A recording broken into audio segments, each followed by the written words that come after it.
What is up, guys? Welcome back to another episode of the Fantasy Fellow Show. We have a great one for you today. It's my first time doing this. We're doing a mock draft marathon. So happy Saturday to you guys. Happy draft weekend. Most of my drafts are Labor Day, but if you are drafting this weekend, we're going to do mocks for the next 2-3 hours. And we're just going to go through as many mock draft situations as we can. We got Chase in the chat. Good morning to you, sir. Hope you're doing well. Good morning to Justin. Let's get it. And Sean, shout out to Sean. Thanks for hanging out. And we got Harris in the chat. I'm not sure how I want to get this sucker started. If you guys have suggestions, I think today it would be easiest to get through a lot of mock drafts, doing sleeper, doing draft wizard. We can do a big group ESPN. We can do a big group Yahoo one. So if you guys want to kind of vote in the comments which one you guys want to start off with, I'm down for anything to begin the show. I do have a special guest joining me, maybe in an hour or so. He said he'd stop by. So if we can pound out, 2 mock drafts, let's go ahead and do so. And then whenever if we're going to do an ESPN mock, a Yahoo mock, I can always post it in the comments for you guys. And then, hey, if you guys are hanging out with us for the season, I want to shout out, we're almost to our subscriber goal, guys. It's 1,000 subscribers. I set this goal back in May. 1,000 subscribers by kickoff of Kansas City, Detroit. Let's get this YouTube site monetized. I think that would be pretty cool. So that's what we're going for. Don't forget to like the video, comment if you guys are good. I'll do sleeper with all of us. Yeah. Yeah, man, we're moving it. Send link. I'll do sleeper. Let's start with the sleeper draft, guys. You guys into this? I'm gonna set up the mock draft here. You guys cool with a 12-team sleeper draft? You guys want to? I mean, we can do SuperFlex if you guys want to, test the Fellowship Fun League. We can do one of those. Otherwise, I'm going to set this up as a 12-team PPR mock draft here. Let's go ahead and update that. Let's get the roster settings good to go here. 2 running backs. I got 2 flexes in there just because I like to have that extra competition at flex. And you know what? We're going to add an extra bench piece just for depth here. I usually remove defense from mock drafts just because it gets a little wonky. So we're going to update that. And then let me copy the invite link here. If you guys are hanging out with us and you want to draft with us, we're going to start with a sleeper draft this morning. The link's down there in the comments. And let's get it, guys. It's going to be a long morning, but we're here for the long haul. We are here for the long haul. And if you guys have mock draft suggestions, maybe we queue up a ESPN lobby or a Yahoo lobby. I'm fine either way. I don't know if anyone's used PFF, but I was looking at PFF and thinking that could be one that we could try. It's a mock draft simulator, but it could be kind of cool to just pump out a quick one. And then the other ones that I've liked, pick whatever spot you want, Chase. We got Justin hopping in here. I'll kind of let you guys pick your spots, and then I'll fill in wherever makes sense. But I'll wait a few more minutes in here. We got Harris at the 10. We got Justin here. I'm sure Chase will join. I don't know if Sean's going to hop in with us if he's got a sleeper, but we'll wait for another person or two to join, and then we'll get this mock draft started. And honestly, if we stayed on sleeper and we kept doing, if this is easy for you guys to do, we can just simulate a bunch of mocks. I would like to get in an ESPN, in this mock draft marathon. I want to get in at least one ESPN lobby, and I want to get into one Yahoo lobby. So we'll get into that. But then, hey, I want to shout out to, if you guys are drafting today, tonight, tomorrow, within my 2023 playbook, I spent all week tweaking the numbers, guys. If you want to check out the universal rankings cheat sheet for your draft, personally, I prefer drafting off the projections because that gives you my highest range of outcomes usually for a player. So if you want to print the cheat sheets, they're available for download. As well as the projection tabs here. So we get the housekeeping out of the way. And then the last one too is if you guys want to join the Discord, I think there's a link in the description, and I might even post it. I might even post it in the comments right now. So if you guys want to join the Discord, that's where I'm going to be answering a ton of questions all season long. Start, sit, waiver wire, trade talk, all that good stuff. It's all going to be there. And then Carmine says he's in here. So let's see if he joins the stream. But I have we got Justin, we got Harris, we got Chase at the 12. I'm gonna take the 5 spot, unless Carmen gets in here. But either way, I'm going to start the draft, guys. Hopefully I don't miss anybody here, but we got at least 4 out of 12. Let's go ahead and get it started. And if you want to join the next one, we'll do another one right away. But I'm going to go ahead and hit start on this sucker, and let's have some fun with it, guys. I'm right next to Justin. We got Harrison Chase in the back end of the caboose here. So I don't know. Let's kick it off. Mock draft marathon. Here we go, guys.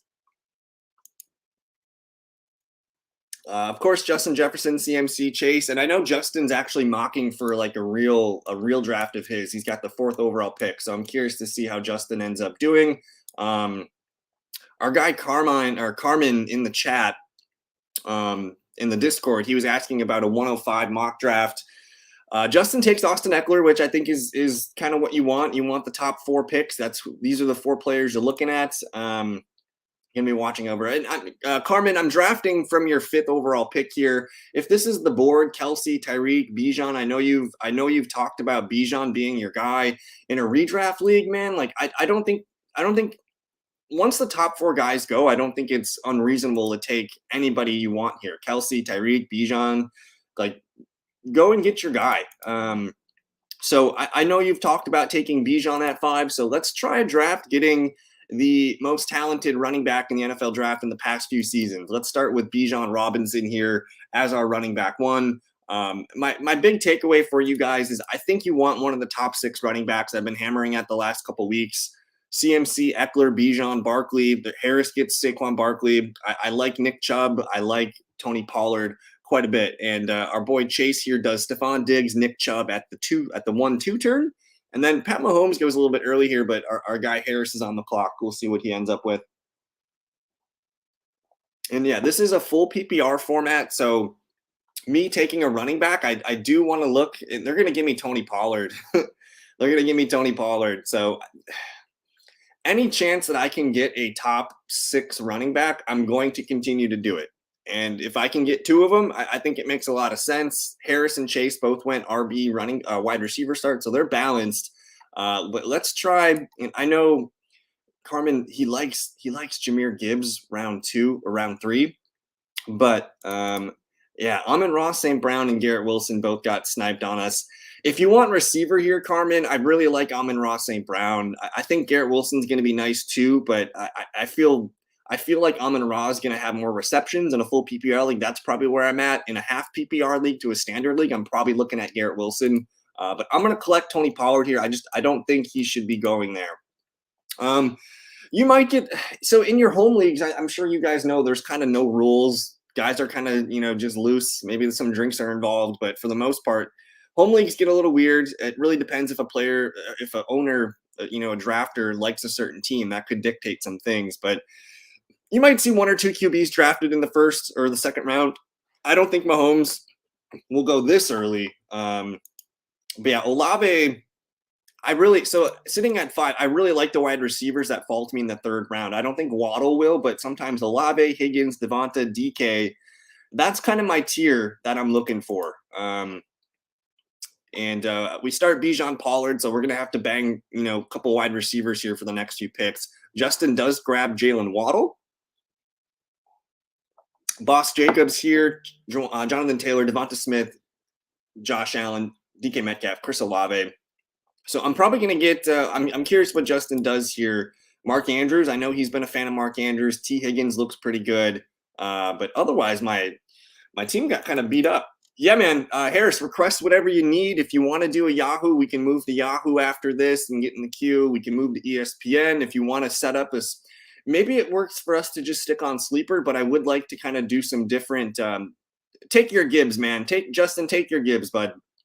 But request your drafts, guys. I'll try and get to as many requests as I can. Ideally, we do a handful of sleeper mocks because I think that's the easiest for everybody to get into them, and it's the quickest. Whereas ESPN and Yahoo, I think we're going to have to wait a little bit, but he does go Jahmyr Gibbs. So I'm waiting for my good friend Jesse to join around in an hour because I think we're in a big SuperFlex league together. I think we might try a sleeper SuperFlex mock with you guys. If you guys are cool with that. And yeah, randomized order, so it doesn't matter what spot we take. But I'm on the clock here. We got the monster running back start here. I'm not looking at QB. I'm not looking at running back. I would I would have contemplated Jahmyr Gibbs for Carmen there just to go with the triple running back start, which would have been pretty nasty. But for me, T. Higgins, Calvin Ridley are the only. I like Keenan Allen too. Depends on how you feel about him, but those are the three receivers that I'd be looking at here. And I'm not taking Mark Andrews, so we like the tight ends later. So screw it. I'm going to collect Calvin Ridley with my first wide receiver poll. The reason I take Ridley over Higgins is because I think Calvin Ridley's the wide receiver 1 on his team. Higgins is the wide receiver 2. So for me, in my roster construction, if I get T. Higgins, I want him as my wide receiver 2. I think if you say, if you want to pencil in T. Higgins as your wide receiver 1, I don't think he's going to finish top 10, top 12 at the position because Jamar Chase is there. We know Jamar Chase is really good. So we'll see. And yeah, I really want to be a part. Cowboys, like those are the top offenses. And I want to see if I can find the tweet. I don't know if you guys are familiar with Warren Sharp, but Warren Sharp puts out a lot of good stuff. He's got a pretty good website. So I'm just looking for this tweet that I saw from him the other day. He puts out a lot of stuff.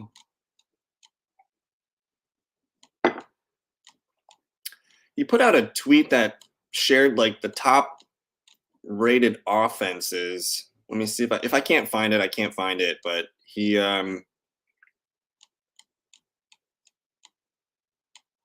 here it is. It's the fastest paced teams. We'll go over this in a second because I think this is very, very relevant to fantasy football. But I'm on the clock right now. It looks like Harris grabbed his buddy Joe Mixon and DJ Moore. Chase got a falling Ramondre and a Keenan Allen here. So both guys with a nice 2 running back, 2 wide receiver start.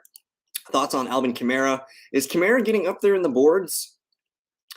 Let's wait and see where Kamara falls. I'm going to make this pick first. I'm up to pick. I got 2 running backs and a receiver. I do need more receivers. None of them really stick out here. This is kind of an ugly, ugly spot for wide receiver. I'm not in love with Cooper. Hopkins is fine. McLaurin, Judy, Drake London, Watson. There's some interesting guys here. And to be honest, like the sleeper ADP is pretty whacked. Like Deontay's way down here, Jahan, Pickens, like those guys are studs. I could grab Justin Fields or Jay Herbert here. Honestly, I'm not loving this board here. I think what I'm going to do is I'm gonna grab the top running back available, and that's Dameon Pierce to be our flex. I'm gonna grab Dameon Pierce, and then we're gonna continue hammering out receivers. I think Dameon Pierce is a fringe top 12 running back. He's probably a top 15 running back every week that he's healthy. He's gonna be the complete back for Houston. But my thoughts on Alvin Kamara, man. My thoughts on Alvin Kamara, I think he's going to have a little revival this year. You guys know I'm pretty bullish on the Saints. Like I'm telling people to draft their defense. They have the easiest schedule in the NFL. Like the Falcons and the Saints have the easiest schedules this year. So I think the Saints are going to be highly efficient on offense. They're going to play good defense. They're going to stay ahead of the game. As long as Carr can take care of the ball, they're going to be pretty good. So when you want to draft Alvin Kamara, he's got a 64th overall rating here. So that's going to put him into maybe the late 5th, early parts of the 6th round here. So for me, I'm drafting Kamara. I like him, but you want to make sure you have a guy that you can start for the first 3 games, whether it's Jamal Williams, Samaje Perine, maybe Dalvin Cook, stuff like that I think could work. And Justin takes the bullet here on Darren Waller, so I like what he's trying to do here. Amari Cooper, Jay Fields, Hawkinson, McLaurin, George Kittle, Miles Sanders off the board. And yes, I wish the ADP was a little bit sharper here because in a full PPR league, like you can get these wide receivers just way too cheap here. So it doesn't really make sense. But that's why we're going to do a bunch of mock drafts today, guys. We're going to do a bunch of different sites.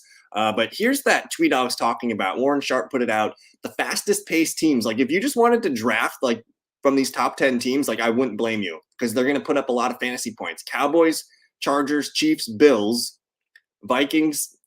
Not going to agree with the Buccaneers because this is last year's data. Like Tampa Bay is not going to be on the list this year. The Eagles, yes. The Lions, yes. The Jags, and then maybe not the Broncos. But I think if you stuck to this list and just remove the Bucs and the Broncos, like you got 8 squads here that you really want to get on offense because the faster they run plays, the more plays they get, the more fantasy point opportunities they're going to have, on their plate.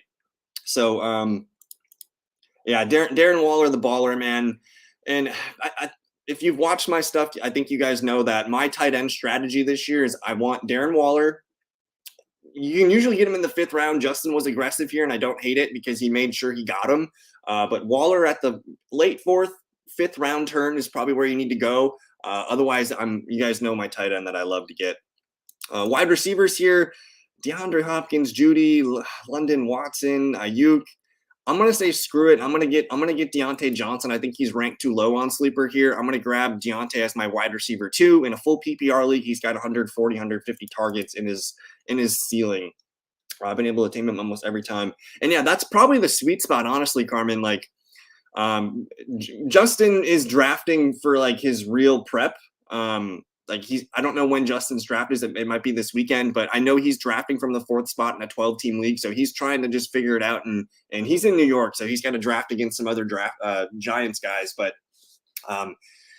Waller is definitely on the hit list. And if Waller gets hurt, guys, like we're going to find a tight end on the waiver wire. We can draft a sleeper tight end if you want. If you guys are nervous about Waller staying healthy, it is true. He's had a couple injury plagued seasons the last few years, but if you want to draft Darren Waller in the late 4th, 5th round, like I got tons of tight end sleepers for you to make your last pick if you want to just hedge your bet with Darren Waller. Yeah, the wide receivers. Well, Judy's falling. Terry McLaurin went auto drafted here.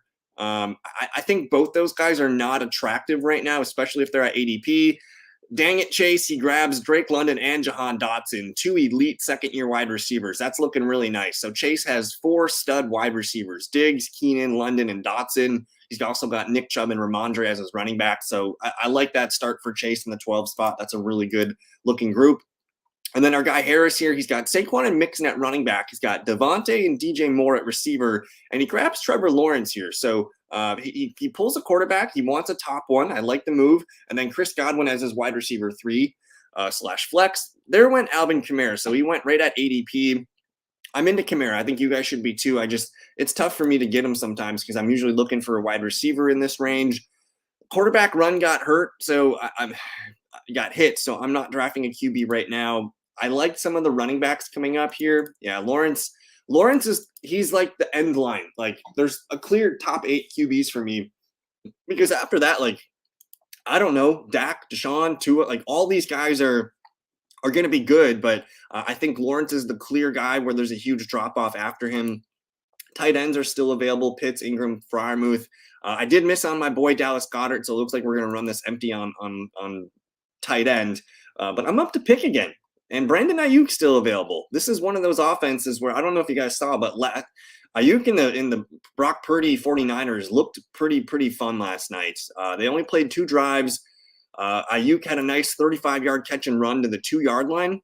The backup running back fumbled at the 2, so they didn't get a touchdown on that drive. But the next drive, they moved the ball down the field and got a touchdown. So I think both 49ers receivers are a good value. I usually draft more Ayuk because he's a 6th-round pick compared to Debo, who's a 3rd-round pick. So either way, I like both 49ers to move the ball quite a bit. And Justin grabs Christian Kirk. And I'm not sure why Kirk is falling as much as he is. Yeah. And like Carmen, I'm a Packer fan, so I'm not a big 49er fan, but what I've gotten better at over the last few years in fantasy football is removing the team from the player. I think Brandon Ayuk's a really good player. So that's kind of what I go with. But yeah, the 49ers have been a thorn in the Packers side for the last decade, it seems like. But I like Ayuk. I needed receivers. I'm cool with grabbing his as my number 3.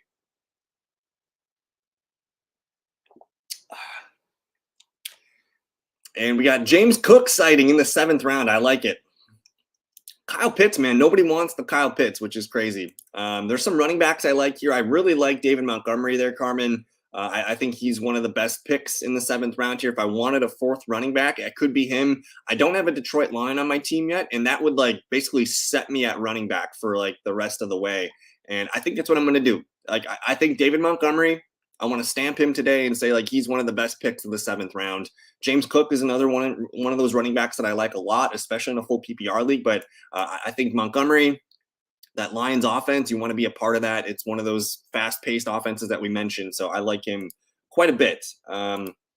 Yeah, we're allowed to hate him, but we got to respect the game. I can send a link for mine since I have it already queued up for the next one. Harris, is that a sleeper mock draft, or what do you think? Send whatever link you need, bud. Pitts looks so in my best ball drafts right now. Kyle Pitts is falling into the 8th round, which is concerning. I think Chase did the right thing and he got the guy you need. You want Drake London. That's definitely the guy that I'm excited about. Yeah, Harris, you can send your link whenever you're ready and we'll all join it. But London over Pitts is probably the move. If you can't get Bijan, get London, and then I'm okay with letting Pitts prove it to us this year. If Pitts is the reason why we lose our fantasy football leagues, that's a good thing. So Pat Daddy Frymouth, Njoku, Dylan, Brian Robinson, Zay Flowers. So we're seeing some really good young players being taken here. I like Zay a lot. I don't have a tight end yet. Evan Ingram could be nice. I already have Calvin Ridley, though. I do need wide receivers, and I'm liking some of these guys that I'm looking at. Whether it's Brandon Cooks, I already have Tony Pollard. Michael Thomas, I don't have a Saint yet. Traylon Burks, I can put him on my bench. Quentin Johnston, I think we're crossing Quentin Johnston off our list, guys. But I'm going to grab Gabe Davis. Gabe Davis is priced like really great. Like last year, he was a 4th or 5th round pick. He had a high ankle sprain in the first game. Wasn't himself the whole way. I think getting a piece of the Buffalo Bills offense is where you want to be. So I'll collect Gabe Davis as my number 4 wide receiver. And at this point, like I'm on coast for quarterback. Like we got Dak, Watson, Tua, Rodgers, Anthony Richardson, Cousins, Geno, Daniel Jones, and Jared Goff. I like all of those guys. You think I can get Mike Thomas 8th round, or should I have reached? He's there now for you, man. He's there now for you. I think Michael Thomas is one of those guys that people are either going to be just like, nope, not falling for it again. And I think that's going to be 80% of your league. But at some point, Michael Thomas does look like a value. And I think that's a good pull there for you, Justin, because he's your wide receiver 3. And you're going to probably draft another one here. I wouldn't be surprised. So we'll see what you do. But I think Thomas looks like an interesting pick. And yeah, Gabe Davis, man, I think he's going to be good. In my projections, let's see where I have Mr. Gabe Davis. I've got him as wide receiver 37, right next to George Pickens. So I think he's got just as much ceiling, and George Pickens goes in the 7th round. So that's probably where it should be. Nice pull there, Justin. Cortland Sutton in the 9th round. That's a nice pull. Tight ends, I'm probably out on some of these tight ends. This does not look fun. I think I got to go back to the wide receiver well. Traylon Burks, Quentin Johnston, Elijah Moore, Lazard, Adam Thielen. That's Harris's boy. But I gotta get to Sky Moore before Harris gobbles him up here. I know that's what he was trying to line up, but Sky Moore, one of the best 9th round picks. I think Cortland Sutton's a great one. I think Traylon Burks is a good one. Some decent wide receiver values here. Yeah. Chase says he traded away Davis in my Superflex Dynasty for the 20 to get A-Chain. The jury's still out on A-Chain yet. He's probably going to be a guy that we're looking at next year as a major contributor for our fantasy leagues. But dude, I'm thinking Sutton could do some damage. When I updated my projections, I did get Cortland Sutton up to wide receiver 34. Judy's at wide receiver 42. I think we might see Judy miss a game or 2, if not 3 or 4. Hopefully he's okay. Nice pull here. You guys got rookies, Zach Charbonnet and Dalton Kincaid. I like how that's looking. Yeah.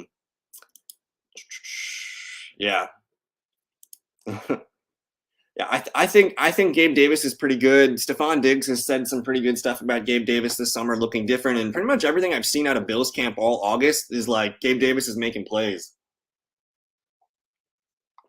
Not sure what kind of spam we got going on here, but we're gonna ban that user here and delete their comments. The QB train, crazy train. Chase grabs Anthony Richardson. Great move. Even if Anthony Richardson is not fun for passing the ball, I think he's going to be good for fantasy football. So I like what you got brewing there. I need a QB. Geno, Daniel Jones. I'm curious if Justin's trying to get Daniel Jones on his team, but to me, like in my rankings, I got DJ as QB 10. So if you guys are thinking what I'm thinking, in a 12-team league, I love to wait for my QB 1. All these guys have QBs. Some of these teams have QB 2s. Daniel Jones in the 10th round is a fantastic pick. I'm sorry, Justin. I know you're probably trying to line up the Waller DJ stack, but that pick that pick is pretty crazy how low he's going and for how good he's going to look with Darren Waller. theoretically, Justin, I think in your big league, man, you might have to pull Daniel Jones in the 9th round because one, you're in the New York area, you're a bit away from. I think Justin, you're gonna probably have to grab Daniel. Like, I don't think there's room for Mike Thomas and Sutton on your roster. You have to choose one of those guys, and then probably if you want DJ, you probably have to grab him at the 8-9, one of those picks. Yeah. So, but this is a good lesson, though. This is a good, like, Daniel Jones shouldn't have fallen this far. There were some teams that actually took 2 QBs because of just auto pick or whatever. So, I don't love it, but Daniel Jones should be a 9th round pick, I think. But we're on the clock here. Tight ends. Not loving these tight ends. I mean, I'm going to run it to empty and show you guys what a 0 tight end build looks like. But we got some interesting guys like Rashad Bateman. I need receiver depth. I have Sky Moore, Gabe Davis on the bench. We got Ayuk, Deontay, Calvin Ridley. That's a pretty solid 5. Yeah, I mean, you can get Jared Goff for free. It doesn't make sense. We got 4 really good running backs. I just want to look and see if there's any wide receiver pulls that I need to make sure we can get in there for you. I'm going to jump on one for you guys a little bit earlier. This is probably going to piss Chase off, but there you go. Marvin Mims in the house. End of wide receiver room for me. I've got 4 picks left here. 4 picks left. I might grab a QB too. I'm not sure, but I'm for sure grabbing 2 tight ends. But yeah, Jared Goff. Jared Goff is such a deal. Round 11, like, dude was a top 10 QB last year, and he's gonna get. I think he's gonna be better this year. He's got Jahmyr Gibbs. He's got Sam Laporta. He's gonna have Jameson Williams for more games than he did last year, so that should be helpful as well. But Goff and the Lions, man, put him on the list. Dang it, Chase grabs Jalen Warren. Great snag there. Higbee and Warren. That's a decent tight end duo. Kincaid and Tyler Higbee. And then Harris grabs Rashee Rice and Raheem Mostert. Not to mention Adam Thielen there. Nice pull. QBs look pretty fugly. Derek Carr, Purdy, Pickett, Love. I think I'm fine with running this in with Daniel Jones. I do need a tight end, though. And I got to get my guy. I got to get Jake Ferguson. He is the tight end sleeper of the year. Yes, that's usually how it goes. One of the philosophies that I like to believe is you can't always have both. You know, you have to usually choose just one guy. You're not going to be able to get all the guys. You got to make your decisions that way. But Justin grabs DPJ and Kenny Gainwell. Good move. I'm pretty set at running back. Otherwise, I probably would have considered Gainwell and Warren. But I need tight ends, guys. So I did grab Jake Ferguson. The other tight end I like quite a bit here is Juwan Johnson. But the dude to keep an eye on is tell you what, I'm gonna grab Juwan Johnson here as my backup tight end. I have 2 guys that I feel comfortable starting every week. These are the lowest guys that I would feel comfortable starting. In my projections, I got Ferguson as tight end 12, Juwan as tight end 16. I got one more sleeper for you guys at the position if you want to burn it to empty. Nice Nico Collins pull there, Harris. Don't give up Musgrave, man. Musgrave. So the Packers play. They play at noon my time, so which is in what 2.5 hours. That's probably when the stream will get cut off. But Luke Musgrave's really good. Like he's going to be a problem as long as he's healthy, and that was his only problem in college. He just couldn't stay healthy. But I'm pretty excited about Musgrave. Excited about. Honestly, the best rookie wide receiver stash might be Jaden Reed at the end of your drafts. I think there's a chance Jaden Reed outproduces Romeo Doubs. I think there's a chance that there's a chance that Jaden Reed is more consistent than Christian Watson in Dynasty. Like if you guys can go acquire Jaden Reed in Dynasty leagues, I think that's pretty good. Kenny Golladay is now selling nachos at SeaWorld. He got paid and he got content and he just couldn't hang anymore. It's unfortunate, but it is the way of a lot of guys in the NFL. Once you get that big contract, there's not that much more left to play for. You kind of, fall back into your bad habits, and that's just kind of the way it goes. But we're finishing up this draft here, guys. I'm cool with Harris's link. If Harris wants to send us that link whenever he's ready after this draft, we'll hop into another one here. You offer me Schultz and Twyquan for Musgrave. Come on, man. That's an ass trade. But I'm gonna grab Luke Musgrave. I don't hate grabbing 3 tight ends. I've got 4 good running backs: Bijan, Tony, Damian Pierce, and Montgomery. Like, that's pretty solid. Receivers are Calvin, Deontay, Ayuk, Gabe Davis, Sky Moore, Marvin Moms. I feel good there. So I got 3 tight ends, whatever. I don't have a backup QB yet. I don't know if I need one. If something happens, I'll find one on the waiver wire. I do like a Tajay Spears pick here. I think if Derrick Henry goes down, you're looking at a potential league-winning back. Other league-winning backs this late, I'm not sure I see one. But I gotta get to Jaden Reed. I just want to make sure you guys know the name Jaden Reed, because he's probably going to be one of those guys that after week 1 we might be talking about him on the waiver wire, and those are the kind of picks that I love picking, because a rookie receiver, if he goes out and catches 5 balls for 72 yards and a touchdown week 1, like, we got a player. So and yeah, James Conner in the 5th. Let's see here. That's probably the right spot for it. I think I still like J.K. Dobbins more than James Conner, but that's more of a long-term play. Oh, no. Don't do drugs, man. Don't do Melvin Gordon. But that was fun, guys. I think you all did pretty well. If Harris wants to drop that link, we can join the next one, and we can see what happens. Otherwise, first mock draft in the books. This one was for Carmen here: Daniel Jones, Bijan, Tony Pollard, Calvin Ridley, Deontay Johnson, Jake Ferguson at tight end. We got Damian Pierce and Brandon Ayuk in the flex positions. Montgomery, Gabe Davis, Sky Moore, Marvin Mims, Juwan, Luke Musgrave, and Jaden Reed. Let's take a look here. I want to look at Harris's team. He went with Barkley, Devontae, Mixon, DJ Moore. So nice balance. He grabbed Trevor Lawrence, the last of the elite QBs. Godwin and Gibson will compete in the flex. Frymouth, one of the best tight end picks if you miss on Waller or Goddard. Charbonnet, and then some decent bench receivers here: Thielen, Rice, Nico, a nice Raheem Mostert pull, Kyler Murray late as a sleeper, and then Taysom Hill. Man, I like what we got here. This looks pretty well balanced, man. I think you've got a couple nice rookies here. You've mixed it with some veterans. This looks like a team that can go the distance. So, as long as everybody stays healthy, I think this is a solid team, Harris. Chase, he's got the Stephon Diggs, Nick Chubb, Ramondre Stevenson, Keenan Allen start. So another, 2 receiver, 2 running back start. His flex competition, or his wide receiver 3 competition, is pretty hot. London, Jahan Dotson, and Marquise Brown. Let me see what else we got here. Rashad White, RB3, and he went with the late tight end, this is a strategy I've been advocating. Dalton Kincaid, Tyler Higbee, that's a great duo. His QBs are Richardson and Jordan Love, which, we might be frustrated with Richardson throwing the ball, but I know he's going to run the ball a lot, and one of those guys will be usable each week. And then Jalen Warren, one of the best stashers at running back. I don't know if he might be just a flex guy almost every week at this point. I think he's going to be a great player. And then Rondo Moore, Jerome Ford. So this looks pretty solid, man. I love that 5 group of receivers is pretty nice. And then Justin grabs Eckler, Waddle, Gibbs, Waller to start. He's got James Conner at running back 3. We didn't really like the wide receiver value there, so it makes sense to stack that position.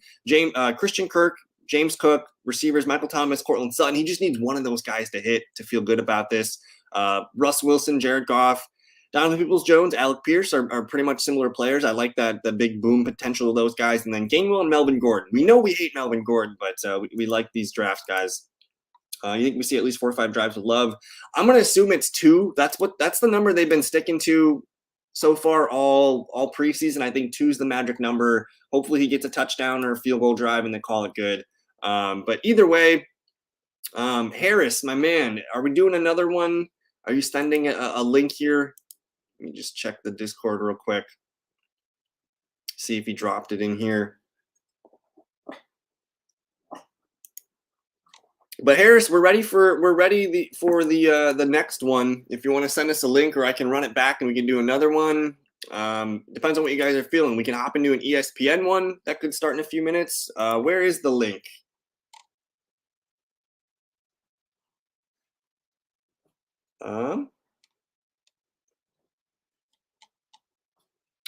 I'm not seeing the link.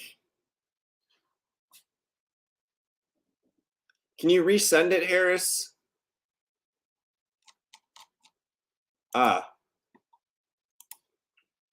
There we go. I'm going to post it here for you guys. Here's the link. Looks like we're doing a 10-team draft. Harris, this is a 10-team full PPR draft, it looks like. I'll let you guys pick your spots first, whatever you need, and then we'll simply let Harris hit the start button and go from there. Justin in the 7th spot. Do you guys play in a lot of 10-team leagues? I think I get a lot of people drafting in 10-team leagues. I have one 10-team dynasty league, but that's the only 10-team league I got. I'm going to let Harris make his pick, and then we'll go from there. But another shout out to the Discord. If you guys are not in the Discord yet, this is going to be a pretty hot Discord for the upcoming season. And Harris is in the 5. I'll take number 10. And if we don't have anybody else, man,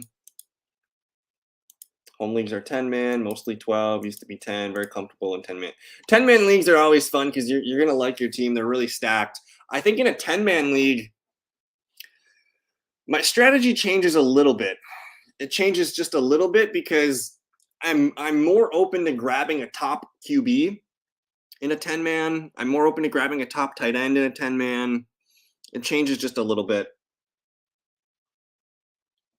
And yeah, I'm still new to the Discord, but I think it's been needed.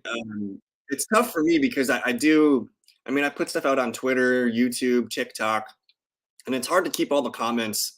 I get so many questions every week. So the Discord's going to be the best place to reach out, and then even if I'm not there to answer a question, like I want you guys to answer each other's questions and bounce things off each other. So it's a community thing that we're trying to do here. But JJ, Chase, Bijan to Chase here at number 3. Kelsey, Harris grabs CMC, Eckler. Now Justin's up at the 7th spot.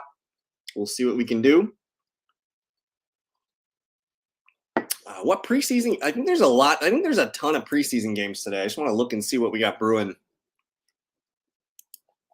Is anybody drafting tonight, tomorrow, this weekend? The Buffalo Bills are playing their starters today, and so are the Bears. It looks like we got a nice little noon slate today, guys. Let's see. Justin's still on the timer, but we got a nice noon slate. We got Bills, Bears. I don't know if the Seahawks are playing their guys, but I know the Packers are. Browns, Chiefs. The Chiefs usually do. Cardinals, Vikings. We'll see. I don't know if we're gonna get any Kirk Cousins and stuff, but we got we got games on all day today. What a Saturday! Tyreek, Diggs, AJB. I'm on the clock right now. Justin's got a draft tomorrow. He says Mahomes today too.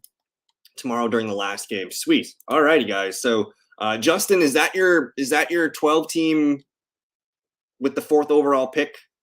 And Harris, are we right now, Harris? Are we mocking for this draft that you're talking about? I gotta take Cooper Kupp here at 10. This is just a little ridiculous. If that happens to you, you take it and you just don't think about it. You just do it. One of my rules is you got to get one of these running backs. I think Saquon Barkley is a great pick at this point. I do have Tony Pollard ranked just as high. Otherwise, Amon-Ra, St. Brown. I'm taking Amon-Ra over Devontae and CeeDee Lamb. But we're going to run in Saquon Barkley, Cooper Kupp at the start. A nice balanced start. I think in a 10-man league, you want to be more balanced because if every team's going to be good, but you don't want to have any weaknesses. So just make sure you guys are filling out your rosters. Big one is the 5th. All right, got it. Okay, so we're doing Harris's practice mock draft for his draft tomorrow night, and then AJ Brown is a baller. He's putting up some elite numbers. I think I put it in the Discord about what the Eagles training camp stats were, but he is by far and away the Eagles stud wide receiver 1 this year. And it looks like Justin grabs Tyreek Garrett Wilson, big Jets guy. Harris grabs CMC and Amon-Ra St. Brown. Love that. Chase gets Bijan. Devontae Adams at 2.8 is pretty crazy. And then Jalen Waddle, man, that looks pretty good. The 3rd round, man, is so fun in a 10-man league. It's pretty crazy how much value there is here. And we'll see what Harris can pull off here. Josh Allen's falling a little bit. But he grabs Mark Andrews, so he grabs the elite tight end, which I'm cool with. I think Mark Andrews is the clear tight end too. and then we'll see what Justin can do here.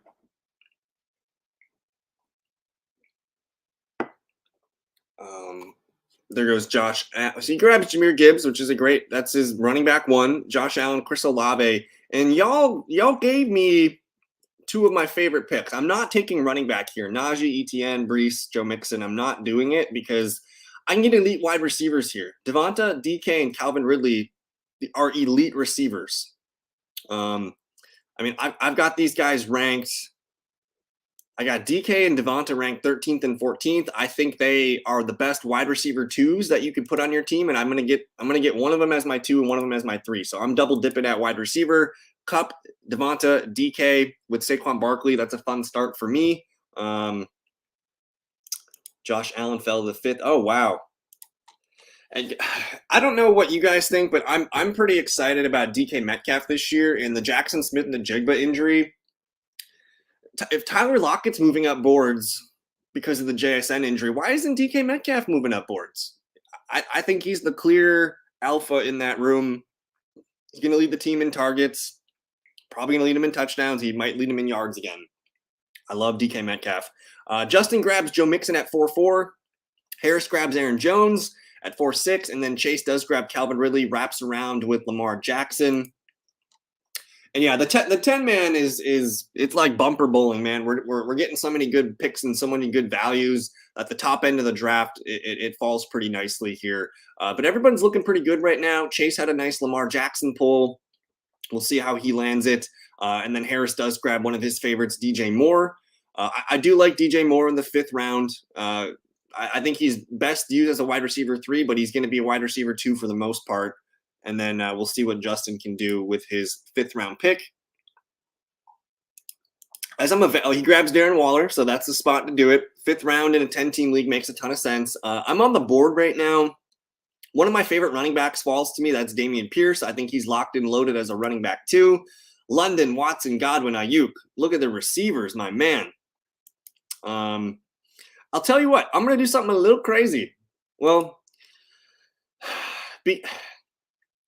I could grab Justin Herbert and Mike Williams right now and have 4 sick wide receivers, but I'm not in this format. I'm not starting Mike Williams. So to me, I'm not as excited about that. What I'm going to do here is I'm still going to grab Herbert as my QB1 because I don't have a Charger. I think this year you want a Charger, whether it's Herbert, Eckler, Keenan, Mike. I think you need one of those guys. And then, Dameon Pierce to me is one of the greatest running back values of the year. Like, we know Dameon's good. He played really well last year on a shit team, and the team's going to be better this year. And the preseason usage was pretty elite for him in the preseason so far. Like, he doesn't come off the field with the ones, which is what you want to see. So he's their short yardage guy. He's going to be in on 3rd downs, and basically Devin Singletary's just a handcuff. He's not even in there as a 3rd down back. So Dameon Pierce, stamp of approval. We need to create a lay. Let's see here. Justin's got Mike Williams as his wide receiver 3. Absolutely love Big Mike here. Harris grabs Alexander Madison as his running back 3, which feels like pretty good value. I'm going to be curious to see what kind of receivers he can continue to hit. But he puts Madison in the flex. So that's a decent volume play there. And then Chase grabs Dallas Goedert here. A nice tight end pull.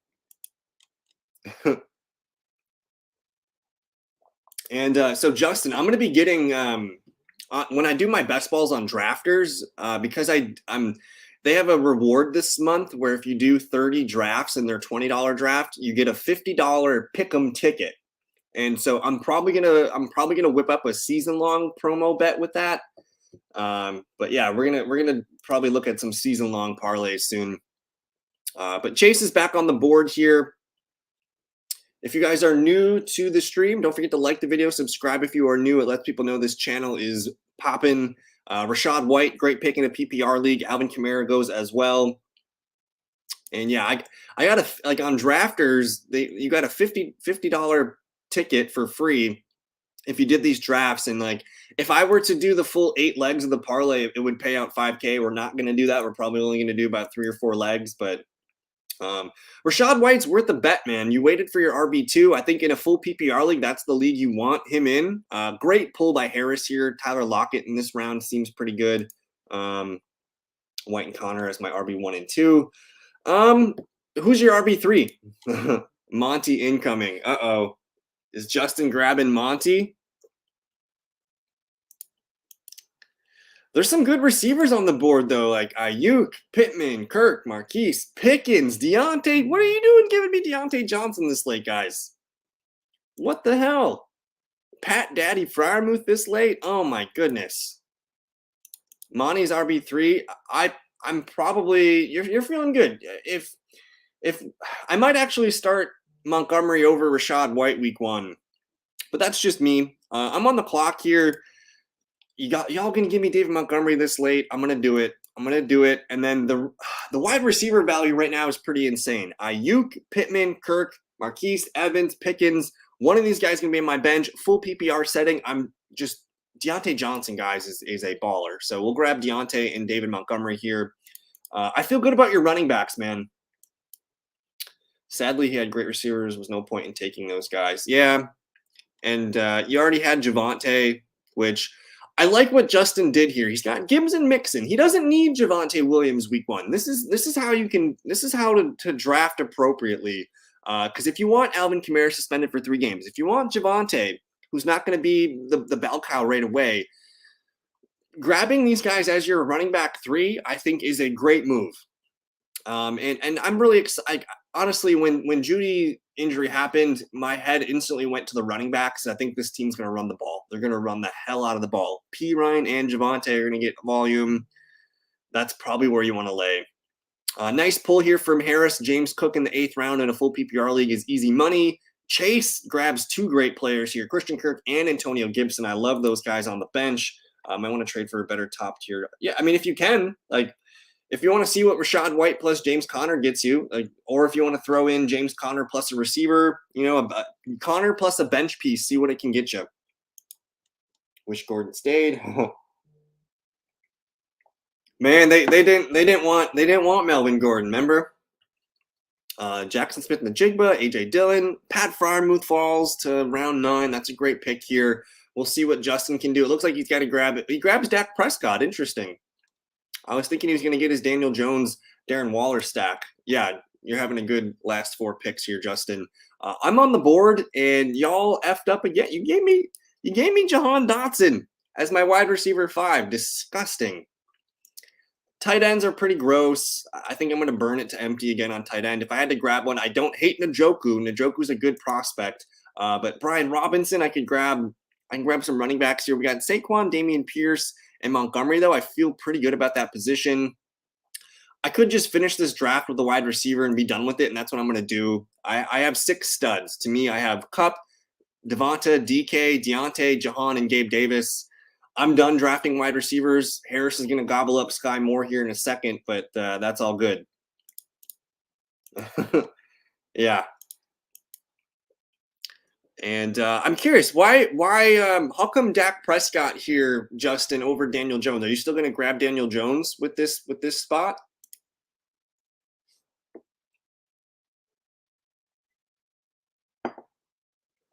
Get some more coffee in us. We're approaching the top of the first hour here in our mock draft marathon.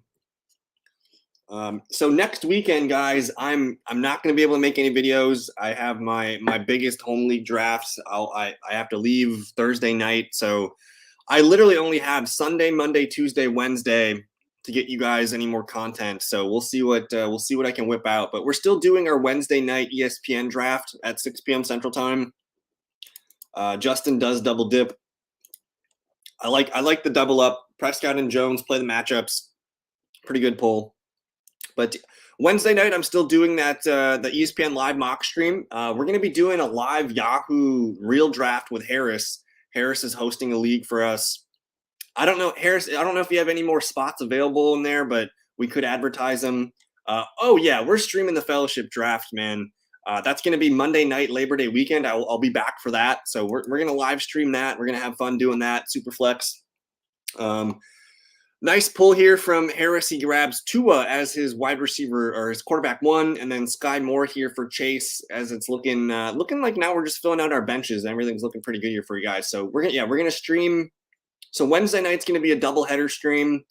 We're doing the big Fellowship Fun League. That's gonna be Monday night, Labor Day night. We'll stream that. But yeah, I'm not sure what I'm gonna put out for content Sunday, Monday, Tuesday, but I'm gonna try and keep putting out stuff for you guys. Ping 2 people in the Discord about it. Well, hey, if anyone, I don't know if Justin, Chase, or if we got any, if Carmen wants to, but if anybody's in the chat watching this and you guys want to play on a Yahoo League, we will. I think Harris has 2 spots left. You guys can reach out if you want to reach us out. Like, join the Discord. I'm gonna drop a link in there again. If you guys want to play, I think it's a 10-team Yahoo League. Is it standard format, Harris? Correct me if I'm wrong, but join the Discord and you guys can get in that league with us. We're gonna be drafting live Wednesday night. Yeah, I set it for that one. I set it 1 hour randomized before the draft starts, so we'll figure it out then. And then yeah, here is yeah. So for me, Carmen, I'm like we're playing standard on Yahoo. I don't. This is my first league on Yahoo. Honestly, I do a lot of mocking on Yahoo, but this is my first actual league on Yahoo. But I'm up to pick here. We already got Justin Herbert at QB. I need a tight end, and Dalton Schultz, Cole Kmet, Dalton Kincaid is here. Wide receivers, we're pretty stacked at wide receiver, and it looks like that's been beaten up pretty good here. I'm going to tack on Samaje Perine as one of my running back stashes. And boom, Jalen Warren. We got Perine and Warren, baby. I'm 5 running backs deep. I got 6 stud wide receivers. 3 more picks left here. I'm gonna make. We got defense and kicker yet, but I'm gonna make a tight end pick coming up yet. Join it, dude. If you want to hang out with us, do it. We're gonna be drafting that on Wednesday night. I think it's gonna be 8 p.m. Central Time. So if you want to do it, you're already in the Discord, so Harris can send you the link information if you want. But yeah, 10-team standard. It should be fun, and it sounds like a couple of the guys that are in the chat room joined it. I'm in it. Harris is in it. I can't remember. I think someone else. I think maybe Chase joined it. I'm not sure. Justin grabs Ezekiel Elliott and Adam Thielen going back. Fountain of youth for Thielen and Ezekiel Elliott. Thielen looked good last night, so I'll give you guys that. Elijah Moore here, Cortland Sutton for Harris. Nice wide receiver pulls. Great Khalil Herbert, Romeo Doubs, Tank Bigsby pull. You guys are doing some good stuff here at the end of your drafts. These are some of the biggest value picks. You know, like these what I'm seeing on the board here, like rounds 9 through 13, like these are your league winning picks. You know, if Khalil Herbert's a top 15, top 20 back, like that's a huge hit. If Elijah Moore leads the Browns in receptions this year, that's a huge hit.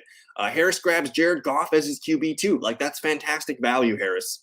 And then we'll see what Justin does here. He's got to get Melvin Gordon around 15, so he's gonna probably go something young here. Look for rookies this late, guys, like Marvin Mims, Jaden Reed. Look for some of those rookie stash picks. He grabs Kenneth Gainwell. I like that pull quite a bit. And y'all keep giving me my favorite tight end in the whole entire draft, Jake Ferguson. I'm not going to take defense or kicker here. One of my things that I like to do is I don't like to draft a kicker.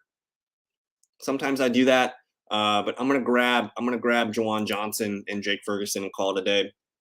Same league where dude wants my Musgrave. You also want Sean Tucker. Sean Tucker looks good, man. I think we're gonna see Sean Tucker at some point get involved in the offense. So hold on to him. Hold on to Ferguson. I think Ferguson is the cornerstone tight end for Dak in the next few years. I'm pretty excited about it. I was lucky enough to add Jake Ferguson in my 10-man dynasty 2 weeks ago before the preseason started. So I'm feeling pretty good about that. We got defenses and kickers coming off the board. It looks like this draft is coming to a close. The defenses, guys, I want to go back. If you can't get a top elite defense, you got to go look. And I'm going to be putting this out every week, but this is the DraftKings lines for week 1. The Ravens versus the Houston Texans are a great defense to stream week 1. I really do like the Washington Commanders versus the Arizona Cardinals. Like, so the way this is filtered is by projected team total in the game. So these bottom teams right here are projected to score the fewest points week 1. The Cardinals, the Texans, the Steelers are probably going to, I have to check that line, but they're probably going to move up. But I think Washington and Baltimore are the best week 1 streams. I think the Saints are Saints are the one I want for the entire season. So I love getting them, but I'm on the clock here.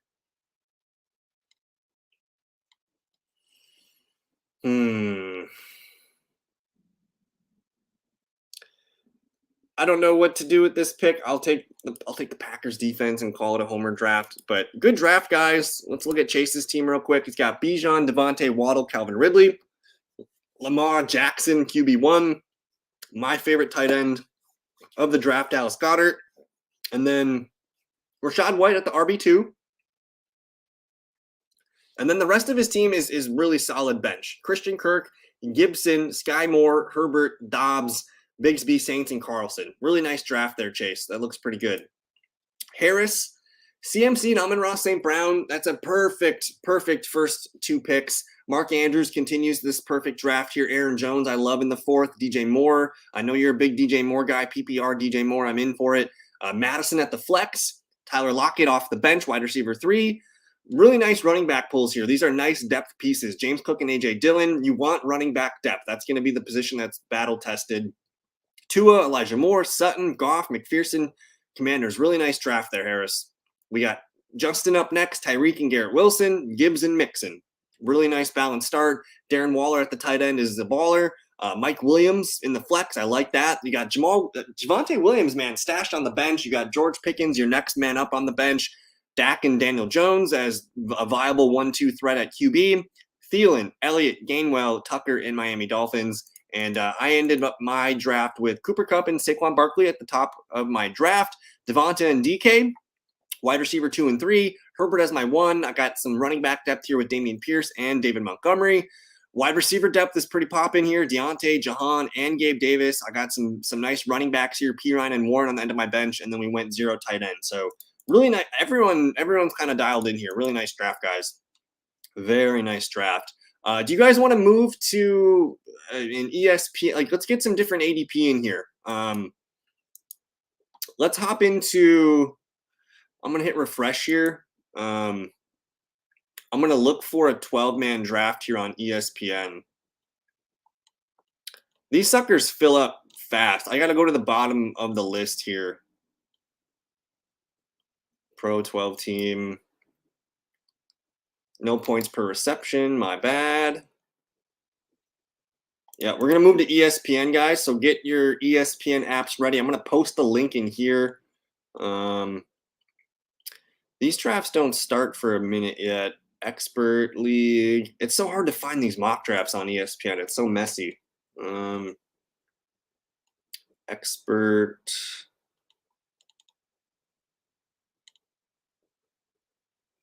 What the hell, ESPN? I'm looking for a expert 12-team head-to-head points PPR mock. All right, this one's starting in 10 minutes, guys. Wow, people are already hammering it. I'm not going to click into that one. All right, let's people are mocking right now like crazy. Pro team head-to-head points PPR. Okay, here we go. Man, people are just hopping into these mocks. Here's the link, guys. Try and get into it. We'll try and get everybody into it. There is the link for you. I'll also send it to the Discord if that's easier for you to grab it. We're doing a draft here. I'm going to be in the 12 spot. I don't know if that matters. Actually, I'm going to change it to the 2. It looks like Chase got the 2. I'm in the 12. We'll see if Justin can get in. Harris got in. I see Harris. I see Justin. So you guys are all 2, 3, and 4. Nice. And then if anyone else was able to get in it, let me know in the comments, man. Yeah, ESPN, like, I like ESPN Mock. I think their ADP is pretty decent this year. And I like their platform. But we have 10 minutes here, guys. We got 10 minutes. You guys want a quick bum a sleeper mock real quick? while we wait, because technically that draft doesn't start for another 12, 15 minutes. So I'm gonna fire up a let's do this, guys. Can we look at prize picks, full season over unders, NFL under NFL season? Do I need prize picks? Do I need to sign in and look at these? Let's look at these. Let's look at these later, Justin. If we can bang out a mock real quick here. I'm gonna do 2 QB. 12 teams, minutes, update. All right, we're gonna do 2 QB.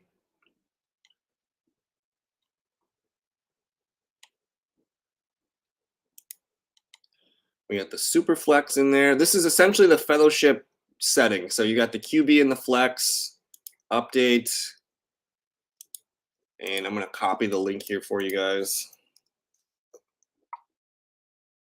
All right, so while we're waiting for this ESPN mock to fill, we got 9 minutes yet. The draft also has like a 2-minute buffer queue. Jesse got in. My boy Jesse got in. So he's going to be drafting with us. I think that means he's coming on. So hell yeah. Jesse's going to be drafting with us in the 11th spot. That's going to be fun. I did put the sleeper link in here for you guys. Let's try and again, when the ESPN mock starts, we'll kind of get out of it, but it might be kind of fun to just do this mock draft here for a little bit. I'm going to grab the 2 spot because I'm picking 2 in my big league.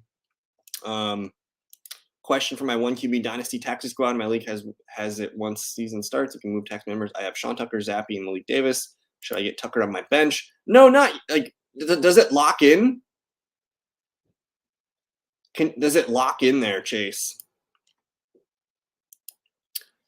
We got Harris at the 1, me at the 2, Chase at the 5, Justin at the 7. And I'm excited. Jesse was able to sneak in here, so he's going to join us on the stream in a little bit. We'll get his expert advice. And I'm going to start this. I'm going to start this up, guys. So Harris, whenever you're ready, buddy, lead us off.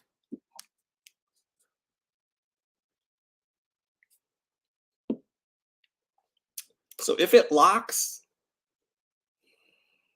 I have Sean Tucker, Zappy. Who else could you move to the taxi, Chase?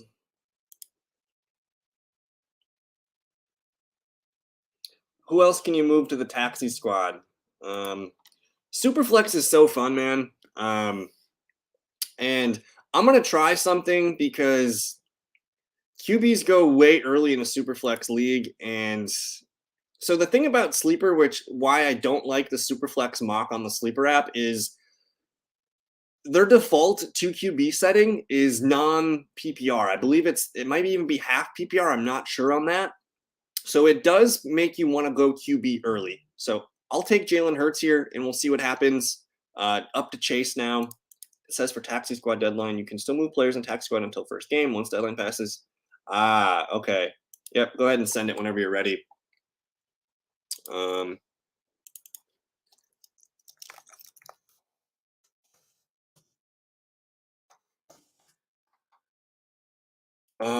So tough decision for Chase. 3 QBs off the board. Justin Jefferson, he grabs Lamar Jackson, and we'll see what Justin does here.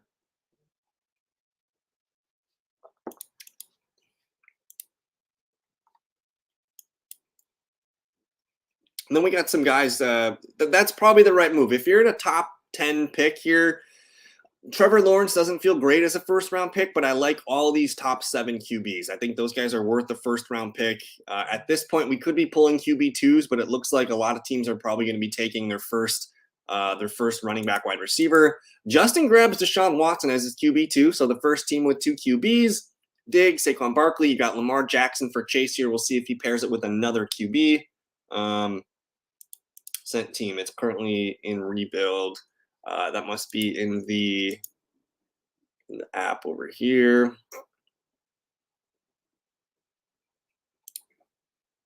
Gotta do some zoom in. Honestly, dude, I think you could move Shakir. Like I think Shakir's droppable. It doesn't look good for Khalil Shakir, buddy. That's probably what I would do. If I can move Shakir to the taxi squad, I would do that.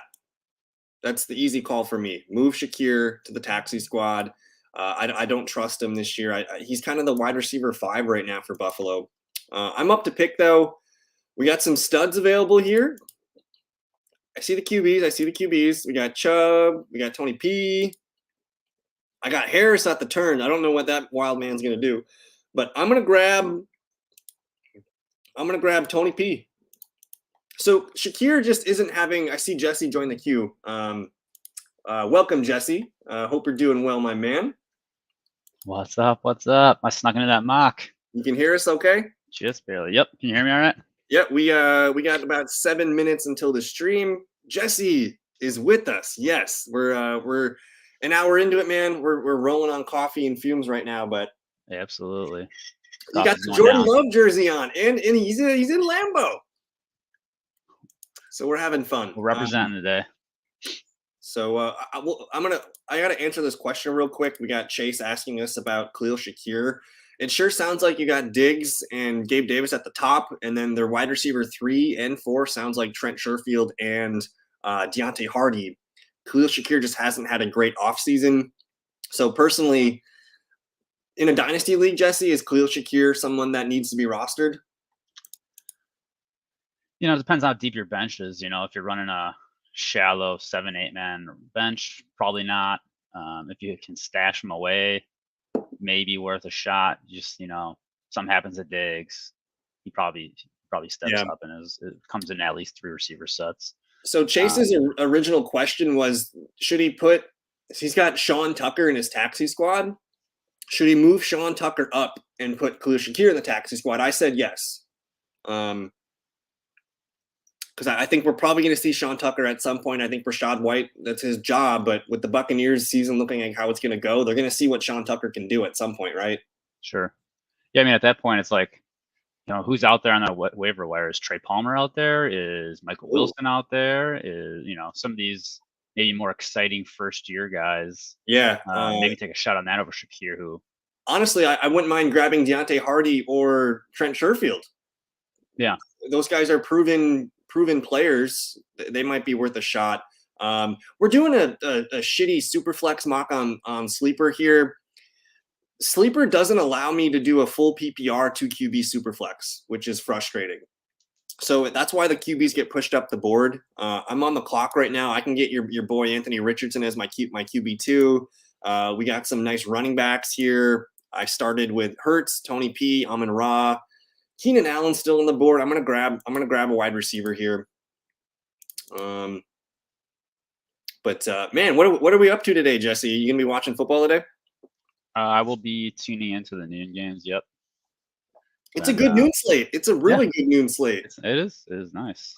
Do we know? Have you looked up the plays of the day? Are we looking at anybody in particular? It sounds like we're gonna get some starter action.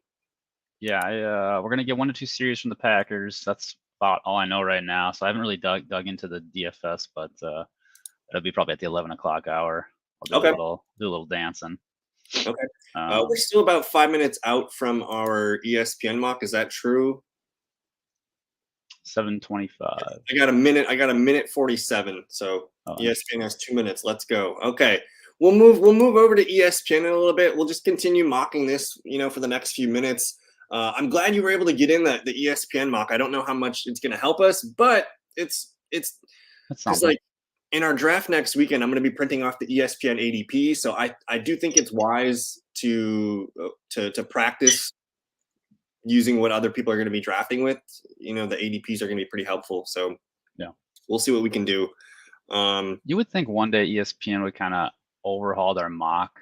Their mock lobby is just terrible. I mean, it's tough to get into one. It's hard to read the mock. Like I struggled. Like I was looking. There's no filter, right? There's no filters. There's no SuperFlex. There's no custom mode where you can kind of like, hey, I want to, I have a keeper league. I'd like to put my keepers in and do a custom, I think ESPN, the biggest platform, would do things like that.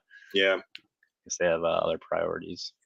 Well, I'm open to ESPN evolving over the next year or two because of their acquisition with the sports betting company. Yeah, with Penn. Yeah. That could be revolutionary for them. I think it's like a partnership, right? It's not really like a one doesn't own the other, or Penn. No, Penn has like a big stake in ESPN now. I think. I mean, I know they're utilizing Penn for their gambling licenses and all that, so they've already have an established sports book. Dude, if we get ESPN best balls next summer, it's on. Like, Go get Trey Palmer, Chase. yeah, I think Trey Palmer's the guy. Yeah, I mean, if you can sell Shakir, go ahead and do it because I don't think it's gonna work out, man. He had all last year to try and break out. He couldn't do it. He was behind Isaiah McKenzie. Like Isaiah McKenzie kept him off the field. And now you got Sherfield and Deontay. Really, these like gadget guys are keeping Shakir off the field, and that's not a good it's sign. not looking good. I think Trey Palmer is the clear wide receiver 3 for Tampa Bay.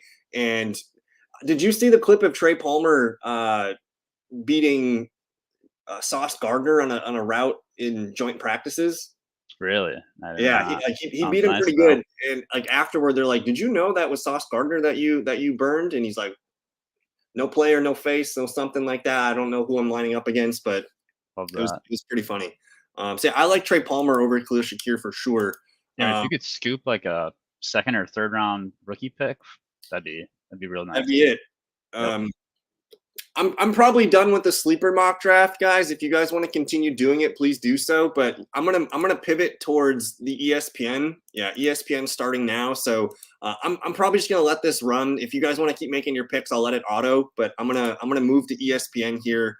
Um, Jesse's picking at the 11 spot. We got Chase, who's with us in the chat room. He's picking from the 2. Harris is from the 3, and Justin from the 4. So those guys are all wrestling at the top of the draft, and then me and Jesse are duking it out at the end of the draft.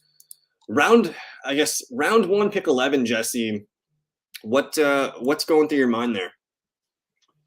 I just want the best skill player available, really. A lot of these home leagues, you might be able to scoop a Kelsey, although, ESPN's propping Kelsey up even so.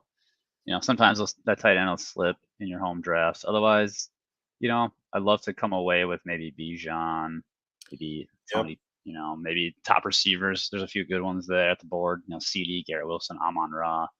Maybe one of those falls to me in the second. I'm not afraid to go wide receiver. Just kind of.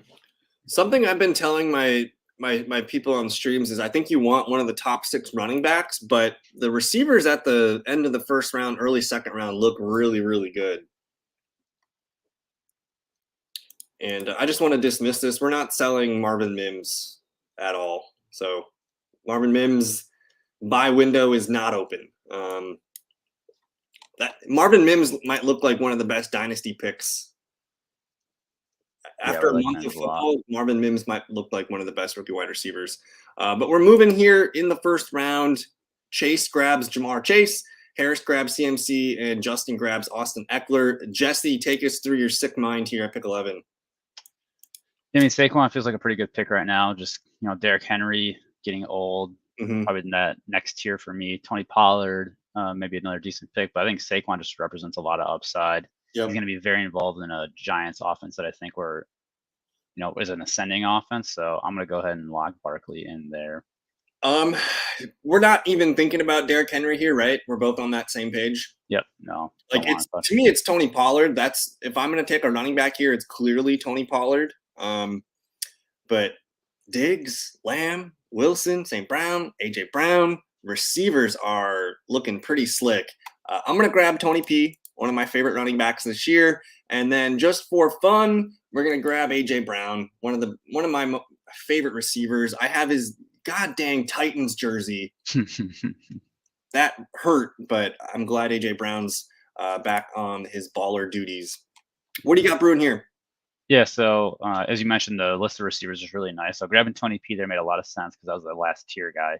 Here, I'm just going to take probably Stephon Diggs, lock in a good receiver, have a nice 1-2 punch running back wide receiver. But you made a good point, though, like Tony P being there, like if you only had one pick to make, with all those receivers left over, like if you pick like at 9-10 and the running backs tier is looking low, like but those wide receivers are kind of lurking there, you can probably get one on the comeback. So lock in that tier 1, tier 2 RB, knowing that the next RBs you see are going to be, not potential overall RB1 guys. So yeah, I agree. And because like honestly, like these receivers don't really stick out from each other. Like AJ Brown, Diggs, Lamb, St. Right. Brown, like we kind of view them all in a big tier. Whereas the running backs after Pollard is it's like that big abyss. Like we don't know what's Yeah. going on with Jacobs. We don't know what's going on. Henry's hard to trust for me. Hmm. Did you see the Tajay Spears highlights? He had a nice highlight run last night, but the little Tajay Spears, he's got a stiff arm like his big daddy Henry. So I didn't see it. um, I like it though. so Tajay is looking like a fun late round sleeper. Yeah, In they best seem ball. to like him a lot more. A couple of years ago, they took Darrington Evans, and people kind Yeah, of were like, "Oh, is this the end of Henry?" But they like Tajay a lot more. The one thing we have to be concerned about is obviously his like he's got the ACL thing, right? Like he's got no knees. So we'll see how that transpires. It could be a short career, but it could be one of those just like he has one or two like really fun years, and then he kind of fades away. Who's the other? Who's the Eagles running back that had that? Maybe Eagles and then Miami. Eagles. Maybe Ajayi. Jai didn't it? Yeah, didn't Jay Jai have like the ACL thing? But he had a couple really like fun games Yeah, before he kind of just faded away. he was a baller in Miami, and then Yeah, he did pop in Philly for a season. So either way, though, like the shelf life of a running back these days, like they're lucky to get that second contract. It's usually 3 to 4 years. If they can hang on to the spot, they'll hang on. But I'm I'm pretty excited about Tajay. I don't know if he's a redraft pick though. Like there's so much depth. He might be like one of the yeah. last guys you pick on your team. Um, I did notice like Ryan Tannehill threw 4 touchdowns to the RB2 there. So like there's room for Tajay to be involved in the offense and have a role. And especially if like Traylon Burks isn't 100% week one. It sounds like Kyle Phillips also got hurt. Their third slot receiver. So if they're hurting at wide receiver, we might see Tajay Spears in a nice little expanded role Absolutely. to begin the year. But take us through round 3 here. What are you looking at? Yeah, round 3. Yeah, if I could potentially pair Josh Allen with Diggs, I'm not against going that route. It depends really on what skill players fall because you can see these quarterbacks are kind of they're lingering. You know, there's no need to like grab elite right away. You know, in round 3, round 4, but it does make some sense as you look at these skill players. Maybe you know, just doesn't look so pretty. I mean, Debo's a guy I'm not super high on. Keenan seems to be a focal point of Kellen Moore's offense, so that's an interesting pick coming up there. Um, yeah, Keenan Allen goes. That was kind of the guy I was hoping for. Debo, I mean, take Brandon Ayuk a round or two later, right? Brandon Ayuk is the wide receiver one in that offense, in my opinion. And then looking at the running backs, I mean, I don't love what I see here, and I wanted Keenan Allen, so Josh Allen, Jalen Hurts? I'm gonna pair. Yeah, I'm gonna pair up Josh Allen. You know, this is a situation because I have Diggs. I'll go ahead and take Allen just because I can fit that stack. I don't mind a little mini stack in the redraft. Y'all gave me Jalen Hurts and AJ Brown, so like I kind of have to do it. Like when life gives you lemons, I will make lemonade. Um, so we got Hurts, Pollard, and AJ Brown. Running backs, like I love my boy Damian Pierce, but like 4.1, that's paying premium prices on Damian Pierce. He's high on the ESPN ADP. I don't know why like I'm gonna take Deontay Johnson here to be my wide receiver too. That's higher than most best ball drafts right now, but I feel really good about him. Yeah. So I'll lock him in a full PPR setting too. I think that pays off here. And Wow, yeah, he's 8. He is wild, man. Rashad White, 48 overall. yeah. So that's why it's good to do this because like when I print out those ESPN sheets, man, you're gonna see some weird things going on here. I'm gonna go ahead and lock Mark Andrews in here, 4th round. If you're doing any best balls, he's kind of a 3rd rounder. Yeah, that's good Yeah, value there. yeah. I just think Mark Andrews is, you know, he's essentially the number one receiver, number one option for Lamar Jackson. If you could redo it, would you switch out Josh Allen for Lamar Jackson right now, or are you comfortable maybe building out a little Bills thing with Allen? Yeah, I'm good with Josh Allen. I mean, Josh Allen versus Lamar. I think the upside for Allen is he could Yeah, just go ahead and throw 4 or 5 touchdowns in a game. Where I think yeah, he's only hitting ceiling games with his legs if he scores 2 rushing touchdowns. yeah. What Um, what are you doing with Brees Hall this year? I've been staying away, man. I have not taken a lot of Brees Hall. I keep going back to the thought of players coming off ACLs, especially running backs, just have a very low hit rate, of hitting the value that where you take them. When's the last one to hit? I mean, the last true running back to hit, like, and really be a beast it's probably AP. Yeah. There's a couple of guys that have come back and been. Did Jamal Charles do it? Jamal Charles, Chris Godwin was decent, but I mean, wide receiver. Yeah. I mean, J.K. Dobbins last year didn't look great. Cam Akers didn't look great. I think Javonte, I'm more likely to draft Javonte because one, he's cheaper and doesn't have Dalvin Cook in his way. And Javonte's been practicing since the beginning. Like he wasn't on PUP list. Like Breece Hall is maybe 3 weeks behind Javonte recovery time, which I'm more likely to draft Javonte. But even then, man, like I'm not super excited. Like we're never excited about running backs coming off of knee injuries. It just doesn't like. Yeah. J.K. Dobbins was garbage last year until the final month, which if that's your thesis, like I want Breece Hall in December, I get it. I want Javonte in December. I can understand it, but you have to build a draft plan that allows those guys to not be in your lineup for the first month, essentially. And it's hard to do that with Breece, who's a 4th rounder. That's a starter. That's a starter that you're having to be cautious with, not trust week to week. Yep. Also, you have to look at what the teams did. Denver went out and brought P. Ryan in. That's not just a backup running back. That's a guy who's getting touches. That's a good quality football player. They were aggressive with it too. They did it I think on the first day of camp and they locked him in. Like hunted P. Ryan, like he wanted him bad. And then the Jets go and they pay Dalvin Cook $9 million or something. What's the deal on that? I mean, too much. I mean they gave him money to use him. He's not going to just be sitting on the bench. So like you're hoping for Breece Hall. You take him in the 4th. You really want a top, a high end RB2. It's hard to get those numbers. I've got him priced around RB18, which I'm just probably not going to get Breece Hall, and I'm comfortable with that. But as we approach your 5th round pick, what's sticking out at the top of the board? There's a couple of receivers here that I am hoping make it to me. Chris Godwin was on that list. He did not make it, but Mike Williams did make it.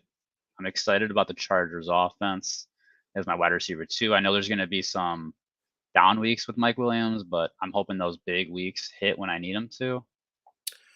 I'm thinking he's going to have higher floors this year. His ceiling remains intact because we know he's really good at being a boundary receiver, but even if he's in the slot a little bit more, like if he's in the slot for 5 to 10 more snaps per game than he is accustomed to, that's an extra target or 2 per game, which is going to boost his floor. So I really like that. I'm up to pick here. Freaking nobody sticks out, man. I'm going to grab Drake London, flex him, wide receiver 3. I think that feels pretty good. I'm not in love with the tight ends. I already got Hurts and AJ Brown, so I don't need to reach on Goddard. Running backs, Kamara, James Cook, Montgomery. I'll tell you what, I'm gonna this is high on ESPN's ADP, but I'm just gonna for science here, I'm gonna try and draft Alvin Kamara, put him at the RB2, and we're gonna see if we can find a guy for 3 weeks that can hold down the fort. Because my sense is about Kamara, he might be pretty good this year. I don't know where you're at with Kamara in the Saints offense, but I personally think the Saints are going to be a pretty good team this year. Yeah, the beat is good on Kamara. Here I'm going to go ahead. I'm going to take a receiver I talked about earlier. That's Brandon Ayuk. Yeah. I mean, that's 2 rounds later than Debo, and I would not be surprised if Ayuk outscores Debo. And then, as you mentioned, these running backs, it seems like ESPN is kind of pumping up these running backs. I mean, James Cook at 61. It's hard to click. Ceiling price. It's really hard to click that. Alvin Kamara, though, I mean, he truly is an elite running back, and as you mentioned, the drum beat's good. Nick Underhill, as you know, is one of your favorite beat writers. I mean, that guy, he kind of tells it like it is, and he knows a lot. He said that Kamara just looks this offseason. He looks better. He's healthy. I haven't seen one tweet about Jamal Williams all summer.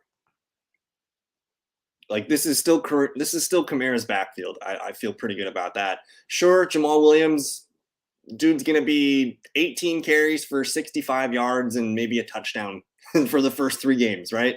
Mm-hmm. Like you're probably looking at 3.7 yards per carry, a catch for 4 yards, and maybe a touchdown. Like I think when Kamara comes back, he's the guy you want in a full PPR setting. I think it's pretty good. I wanted to look up and see because he had a down year last year, but he also had like I'm a huge like vibes based drafter. I'm like we have our analytics that we like, but Kamara was going through a lot last year. The dude sucker punched somebody, got in trouble, he kept pushing back the court dates, all that stuff. So I think that probably weighed heavily on his brain. He still finished as RB16 last year. He averaged 14.6 points per game, and that would have put him as the 13th running back. So no matter how you shake it, he was still a fringe running back 1 last year, and he had a down year. So I'm kind of excited about Kamara. I think it takes some skill to draft him and survive the first 3 weeks, but I'll see Samaje Perine later. It's pretty easy. Are there any guys you're not clicking here in the 6th round? You mentioned James Cook. That's a little bit rich for me. And you know me, I love James Cook, but I'm not clicking here at 63. McLaurin, what's your take on McLaurin as Jahan Dotson gains steam on him? Yeah, I mean, I was watching that Washington game last week, and I getting excited for that offense, just seeing Sam Howell be able to do some things. And Terry goes down, and now we're looking at turf toe, and turf toe is just one of those things where you just don't know how it's going to look. It lingers. He might come in with no injury designation, and then he might just be a decoy for a game, maybe like 2 targets. So it's like it's hard to trust. Maybe first guy off the bench, it could be an okay spot for Terry, because if he does come back and he looks fine, then great. Another guy I really want to click a whole lot, Cam Akers, was a guy I was taking early, and there's some Kyron Williams steam, but I kind of think this is going to be Cam Akers' backfield to start, and what he does with it will determine what the Rams do. So, well, with his back to the wall last year, man, he showed out at the end of the year. So if that's what you're thinking he can do, I get it. But for me, this is kind of a tough round, man. Like a lot of these guys, this is a big bust potential round here. Like I don't click Kittle very much. I think Ayuk's one of the gems of this round. You're on the clock right now, so I'll let you take it over. I like the end of that round a lot, to be honest. Looking at those names, the Goddard names, the Goddard, the Montgomery, the Christian Kirk. I mean, Christian Kirk is getting discounted, but really is getting boosted up. I don't get that. I think the offense is gonna have a lot of fun. Running back here, I don't love the names. So I'm gonna go ahead and grab a guy that I'm getting higher on as we come to the start of the year. That's Sky Moore. My rockets in flight. Tell me about Sky Moore. Yeah, I'll let you make your picks, and then we can kind of recap everything. Well, George Pickens shouldn't be here. I already have Deontay Johnson, but I'm gonna take the value. I don't care. That's pretty crazy. Is JSN somebody I want on my bench to tuck away for a cold winter night in week 17 in January? It might be. Great keeper pick in the mid rounds. I'll tell you what, Khalil Herbert fits my mold for Kamara pretty nicely. Yeah, that's early season, he's gonna be the guy. I'm gonna take JSN, dude, because to get him in the 8th round, the dude in best balls, he was a 5th round pick. Like people are putting their money on JSN. And with my draft here, I have AJ Brown, Deontay, London, Pickens, Najigba. I built a receiver core where I'm insulated there. But you're up to pick here, so you got 10 seconds. You got Khalil Herbert. Okay. Yep. I went and grabbed Herbert. I'll stash JSN though. If you can build a receiver core where you don't need him, like he might be on the PUP list to start. So hopefully before Labor Day weekend, if they can make those moves and move him to the PUP list and just plummet that ADP, I'm all in. But otherwise, back to Terry McLaurin, man. It's a toe sprain. Usually that's a 3 to 4 week injury. We are 2 weeks out from Sunday. He's going to be questionable all week. He might not practice all week leading up to that game. There's a small chance he doesn't play. Maybe a small to medium chance he doesn't play, right? So the way I'm looking at it is Jahan Dotson might be the stud wide receiver weeks 1 and 2. And if he gets some momentum rolling with Sam Howell, that might just be a runaway freight train where Jahan is the clear wide receiver 1 all year. And then the other thing I've been thinking about with Terry and Jahan is Jahan was a 1st round pick, 16th overall. Terry was not. in a dynasty mindset, he has been the better prospect, and now we might finally see that change. So I'm pretty excited about it. We'll see what we can do. But we got the Flock Fantasy saying, how long are you going for? We're roughly halfway through. I've been going live for an hour and a half here. I want to cut it off. We have football kickoff. We got noon kickoffs here. So I think we're going to go live for another hour for sure, maybe an hour, 45 minutes. We got more mock drafts here. So we're going to keep hanging out for at least another hour and 15 minutes. Chase has got a question for you, Jesse. He wants to know your thoughts on Zach Wilson in Dynasty. We're holding him in Trask as contender in a 12-team SuperFlex league. Wilson on my bench while Trask is on taxi. Any thoughts on that? Yeah, I mean, curious who your quarterbacks are now. Do you need to be holding both Trask and Wilson? I think he's got Hurts and Russell Wilson as his QB 1s and 2s. Okay. So, probably not a terrible to keep at least one of those guys. Wilson, we'll see what he does this year, right? This is kind of the make or break year for, I think, the Broncos before they think, do we got to blow this up? With Sean Payton in town, he might, if things fall flat, Payton might just say, hey, look, we gotta read these things. He might go and try and find a quarterback that he likes. Plus, too, with the Judy injury, are they going to call this a lost year? But a lost year for Wilson is like one more, Father Time ticks 1 year closer. So you don't love it from a dynasty perspective. If you can try and trade Russ Wilson, I think this is the moment to do it, man. Right. Yeah. They're a 9-8 football team at best, right? Mm-hmm. I think if you can move Russell Wilson and improve QB2 or get honestly, like if you want to tank this year and just trade Russell Wilson for a first round pick and just say, suck it, I'm going to grab, one of the studs next year. I'm fine with that too. But I think I would explore a Russell Wilson deal if you can. I agree. And then as far as Zach Wilson, Trask goes, Trask. If you had to choose one guy to hold on to, is it Trask or Wilson? It's probably Trask right now for me. Okay. Yeah, I gotta get my pick in here, and I'm looking at this board just trying to find out what third running back I want. Right now, I think I'm kind of riding the strategy of draft these early season running backs that might pop, and then find something on the waivers. And Raheem Mostert being at 162 is probably too low. I got Jeff Wilson at 111. What's going on? So Raheem fits that mold of like the Alvin Kamara mindset, where like I could start Raheem and just let him be until he's healthy. Y'all gave me Samaje Perine, who's going to be my running back too, and the Broncos are going to run the shit out of the ball. Like that's like if Samaje Perine has 20 rushing attempts week 1, are you surprised? Not at all. I do need more running backs, and I'm gonna beat everybody to the punch. The Jalen Warren hype train. Nice. I don't think he's Tony Pollard. That's been the popular saying that he's going to be Tony Pollard this year. The Steelers don't have enough carries for that to happen. Mm-hmm. But one, you're getting a guy that you could put as your RB2. Like if you're in a pinch and you need an RB2, like Warren's going to get 8 to 10 touches per game. I feel good about that number. And we've seen it, 62-yard touchdown run. He's got big play upside. And the numbers that stuck out to me with Warren is 0 third down snaps for Najee, 4 for Jalen Warren in 2 preseason games. That is pretty good for PPR. Like that's what you're looking for. Because I would bet end of the first half, Jesse, we're watching Red Zone week 1. Steelers got the ball. Kenny Pickett, tiny hands, is moving the ball. Jalen Warren might be the 2-minute back. And if he catches 2 passes for 15 yards, that's a 3.5, that's just easy money. Those are the players that you're looking for. So I like stashing him. Would you, dude, I would trade Russ Wilson for J-Love straight up. Yes, no? Absolutely. In a super flex league, you might even be able to get like have him tack on a 3rd round pick and say, yeah, I'll take Love. I don't love, say you don't love him, but I'll take him if you want Russ, Personally, I have Jordan Love and Russell Wilson right together in this year.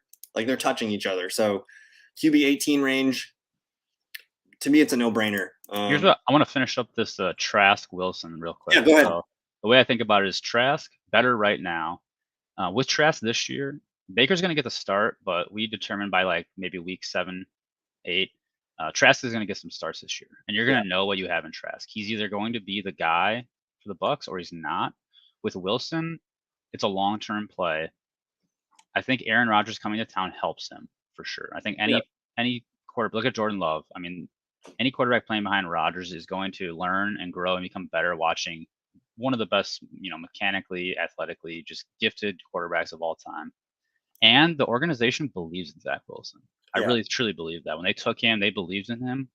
I don't think he was ready to start. I think he got thrusted in. I think we've already seen this preseason. We've seen some exciting things from Zach Wilson, right? The deep ball's been dialed in. Yeah, deep ball. I mean, he's rushing. He looks like a guy who loves football, and like he's got that grinder mentality. And I think if you can wait on him for 2-3 seasons, 2-3 years from now, he could be the starter and he could have a great career. So that's why I think next year the Buccaneers are probably a top 5 pick and they're taking a QB. So to me, I know you're going to get a peek at what Trask can do this year, but is it enough? No.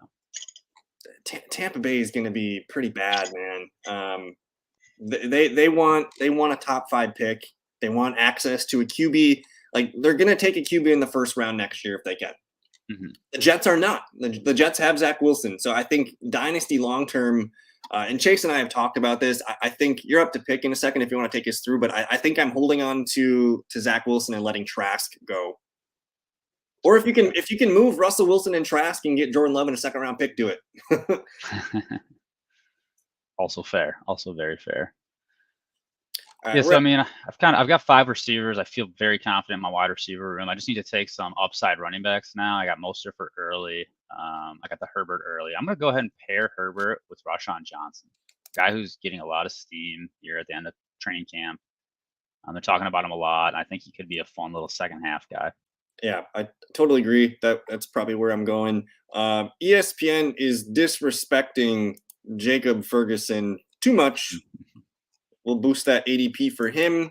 I got Pollard, Kamara, Pirine, and Warren. I think that's enough to get me where I need to go. But I'm still going to tack on Kenny Gainwell here and build out that running back room. While Kamara's gone for 3 weeks, I'm probably starting Pirine. I could whip out Warren or Gainwell if things look good after week 1. I think I covered my bases and built a bridge to get to Kamara, though, that I feel pretty good about. And then we're going to pound some tight ends later. Do you have a tight end yet? Did you grab Mark? I got the Mandrews, so yeah. I'm just chilling. Oh, I need a pick though. 8 seconds. 6 seconds. Gun to the head. Tyler Algier. Dude, I think I was looking for Kenny Gainwell. I've totally missed that. Yeah. I'm over here reading Chase's comments, trying to analyze and dissect his quarterback situation. Are there any other running backs that you think, like, I think we just hit the end of the list for me of running backs that I want on my team in a redraft league. I can maybe go for Bigsby and Spears, but that's probably it.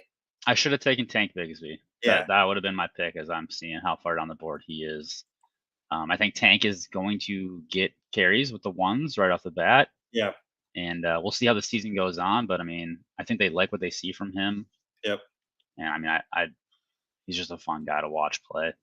Tajay Spears, maybe in a redraft, is he just kind of your maybe waiver wire guy? It's a hard stash. Depends how deep your bench is, right? Jesse, if Derrick Henry goes down, how much are we blowing on our fab for Tajay Spears? I mean, someone's going up 60 to 70. Yeah. If not all of it. He looks good. I know he's good.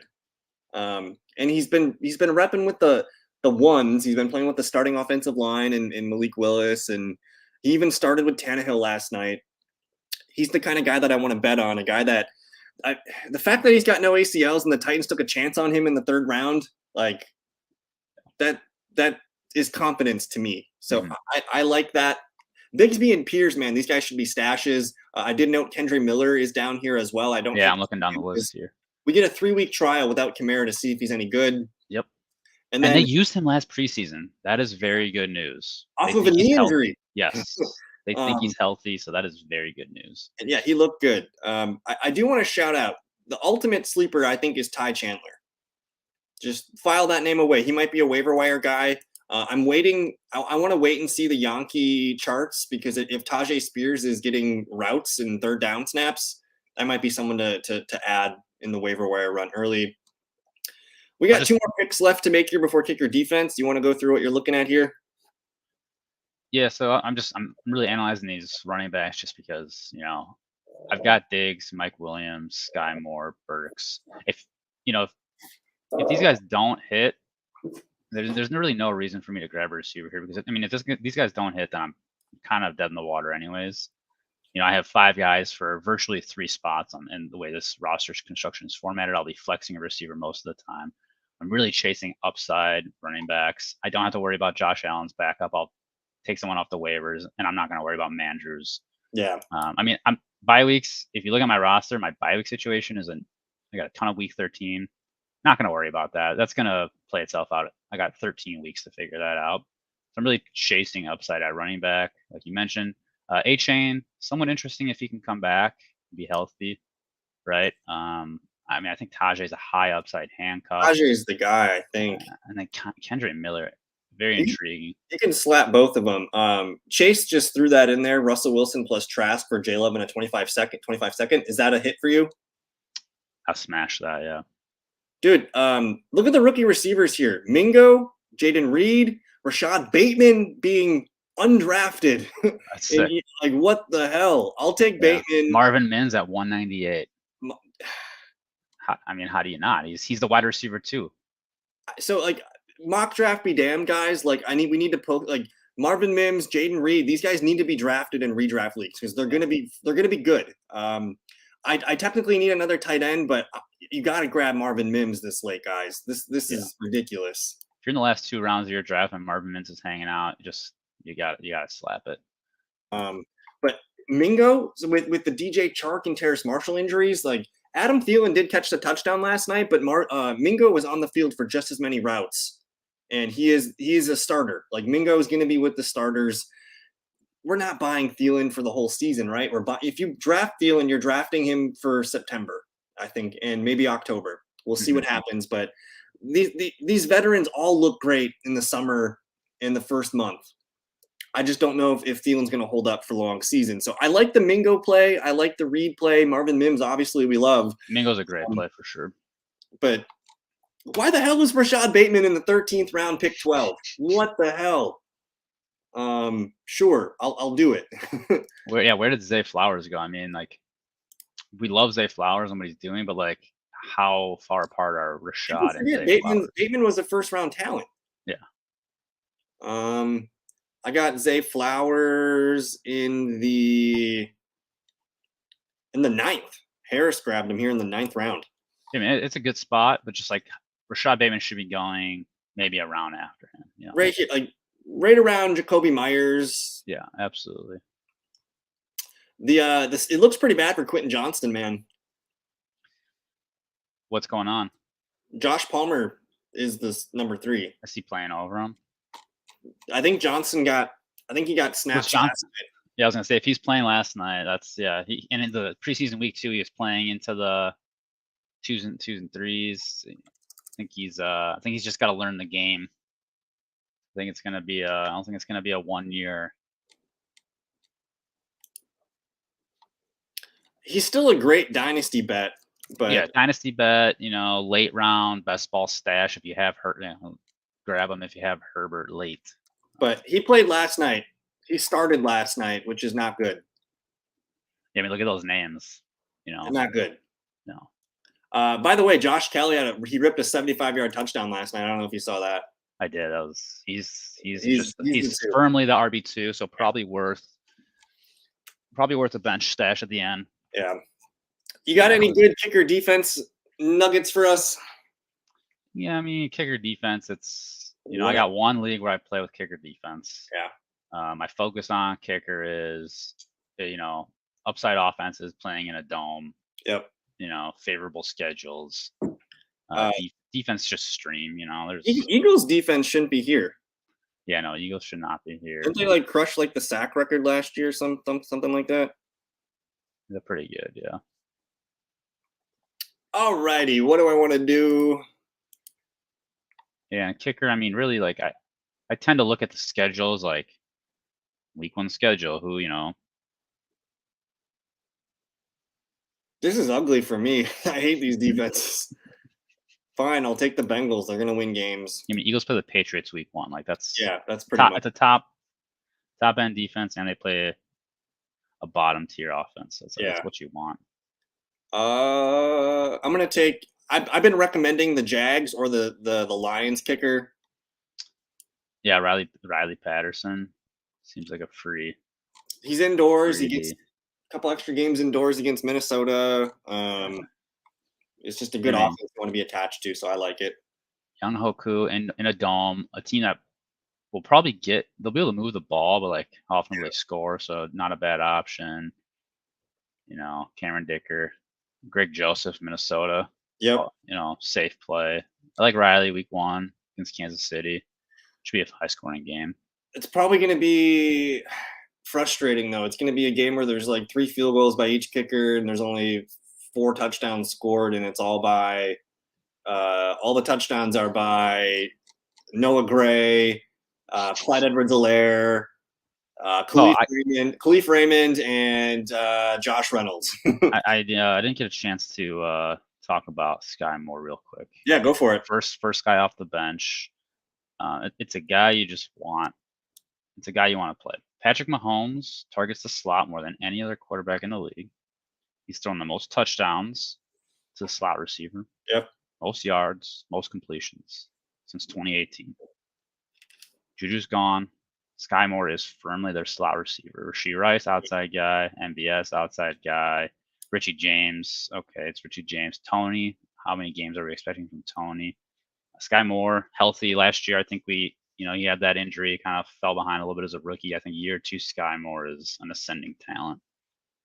And I'm getting excited about him. I think last year they just overloaded him with too much. Like they tried getting him to do punt returns, so he's worried about that going into a game. They also had him lining up all over the place. But this year they're gonna let's just leave you in the slot and see what happens. And I think when you do that, it's gonna allow the game to slow down for him, and that's his role. Like he is Pat Mahomes' slot receiver. Like it looks really good. So I love that. I have your team up right now. It's Josh Allen, Saquon Barkley, Khalil Herbert. So you got a lot of week 13 buys. Holy dang. Yeah, I do. Diggs and Mike Williams look great. Andrews looks great. Ayuk in the flex, and then your flex competition's pretty hot. Sky Moore, Raheem, Burks, Roshan, and then you got some slappers down here: Algier, Spears, and Jaden Reed. Honestly, dude, I don't know who you cut from this team week 1 when you need to make a waiver wire move. Like it's right. This looks pretty it looks good.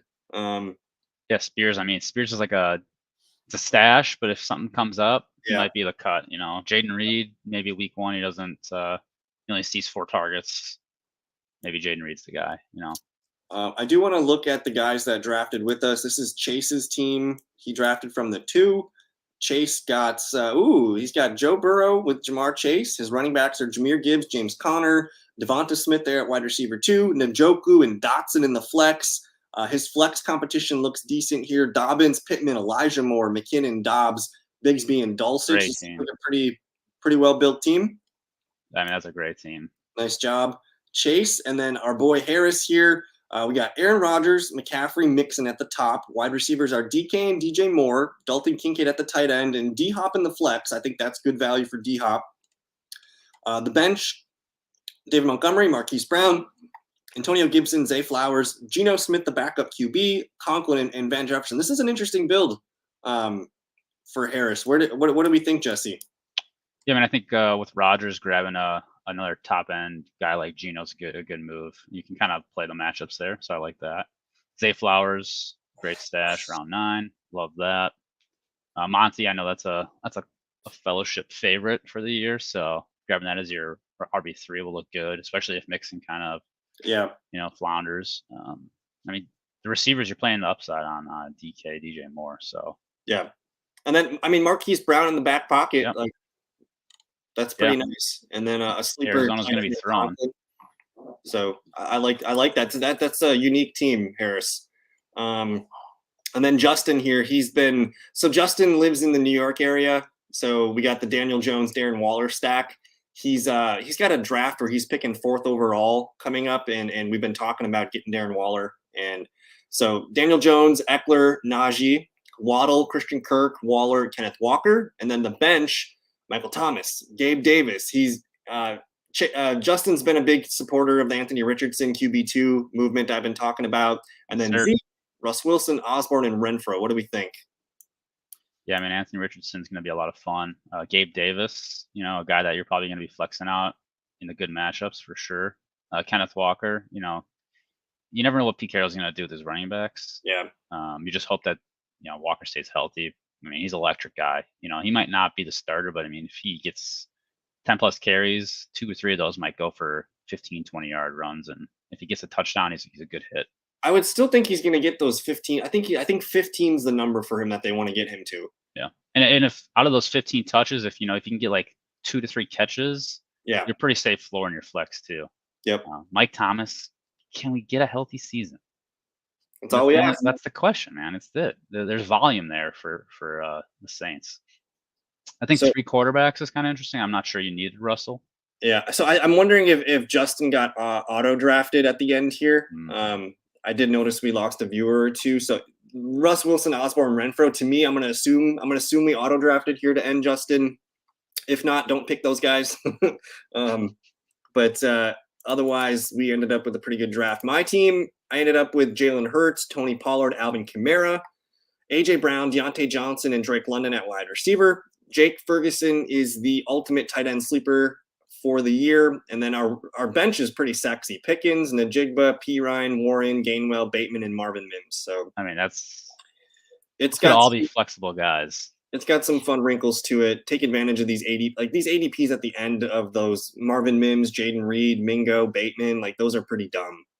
And we didn't talk about Drake London, but him and Ayuk are probably my favorite 5th, 6th round guys. Drake London, I mean, he's elite. How many targets is that guy gonna get? 140. So many. I mean, Matt Collins is their wide receiver too. After that, don't even bother looking. Yeah. And Kyle Pitts is just we're just waiting. Yep. We're waiting on Kyle Pitts. I'm gonna ask the queue. We got time for we're going on almost 2 hours in the stream here. We got time for another draft. If you guys want to do another sleeper, want to do another ESPN, should we move to Yahoo? We got a handful of people in the chat with us watching the stream tonight, today. But I'm willing to do one more. If you guys want to do another ESPN, we could easily do that. I have been a fan of the Draft Wizard by Fantasy Pros. This is if you want to just draft by yourself and just knock out a mock in 5 to 10 minutes, I highly recommend using the Draft Wizard one because it's you can customize it to whatever you need. So they do a pretty good job with this. It's a nice software too. So I do like this. Otherwise, Sleeper's probably the other way that does a pretty good mock draft. I'm not in love with the ADP, but honestly, there is no ADP that I love right now. To me, I think Jesse and I we're stuck on best ball ADP. Yes, absolutely. And that's kind of what we do everything with here. But otherwise, if you want, I could fire up we could fire up a best ball right now. I could draft a $20 best ball, and I know nobody else will probably draft with us, but that might be the best way to end this mock draft marathon with a real draft where real money and real people are being drafted. Just a thought. But if anyone wants to do another mock draft, I'm totally down. Jesse, you got to get out of here? Or are you good for a little bit yet? I do want to. I got to look at the preseason noon slate here, so I might peek at that. But I'm here. I'm hanging out. Okay. Do you want to do? I don't know where to SuperFlex mock. Because the sleeper one just doesn't do it for me. Because we can't do if I go to the settings, I can do two QB, but it doesn't allow me to do full PPR QB or Mm-hmm. That's so weird. What you'd so think it would be quarterback or SuperFlex, and then below that would be standard PPR half PPR. Yeah. So I'm gonna try it again. Let's try something. Do you don't happen to have Sleeper pulled up, do you? If I send a link, do you want to hop in? Let's see if I can. So I'm going to set it to PPR, and then I'm going to do the roster settings where we still have the QB SuperFlex spot. And we'll see what the rankings do. Because right now, as I update it, there are no quarterbacks in the top part of the draft, which is concerning. So there's really no accurate way to do a SuperFlex mock draft on Sleeper, in my opinion, because I want PPR SuperFlex and it just doesn't do it. So otherwise, do you have a Yahoo account? Oh, Yahoo. I got Yahoo. We could pop into a Yahoo and do a half PPR mock for the people. See what kind of values we're finding. Like, is there any other mock draft sites that you like to use or have used? I mean, FFcalc is just kind of died. They lost it all. I am curious though. Yeah, have they been like? Are they still churning, or what's the? They got I know lobbies. They got lobbies. they got lobbies. Got a 2 QB starting in 2 minutes. A 12 team 2 QB. You got your spot 12. I got my spot 2. Let's do it. Let's see if I can get in there. FFcalc 2 QB. All right, y'all. We're doing an FF calculator draft. I'm gonna send a link here. You might have to find it. It starts in 2 minutes. You filter by 2 QB and you make your, then you click on the dot, you enter in your name or whatever. There's the link. I haven't used FFcalc in probably years, but for a while, like maybe 4 or 5 years ago, this was one of the elite mock draft sites. They were one of the only ones with 2 QB for a very long time, for quite a while. So the fact that we're probably going to get some simulations in here, but I don't hate it. The ADP looks decent, Jesse. Yeah, I was just about to pull it up. How does it? I mean, they got Burrow in the first, but otherwise, like, they're kind of doing that second round value that we've been talking about for QBs. This must be where Jake Phillips is doing his mocks. Yeah. Honestly, I don't hate this. I think this looks pretty decent for SuperFlex. Chase joined us too, so we got Chase. It looks like Chase looks like he's drafting in the 1. But I don't know if any of my viewers have used FF Calculator. I'm curious, like if they're single, like 1 QB mock drafts are still viable. Yeah, I'll go pull up that PPR ADP once they keep all their ADPs in a separate tab. Yeah. It's JJ1, CMC2, Chase 3. I'm gonna run to the bathroom real quick because we've been streaming for 2 hours, but I'll let you take it away for a couple minutes. That sounds good. Yeah, so looking at this ADP, it seems pretty reasonable. You have Diggs 8, Barkley 9, Beach. I mean, this is no different than ESPN's. I think the difference though with ESPN is ESPN kind of has their rankings, which I don't love.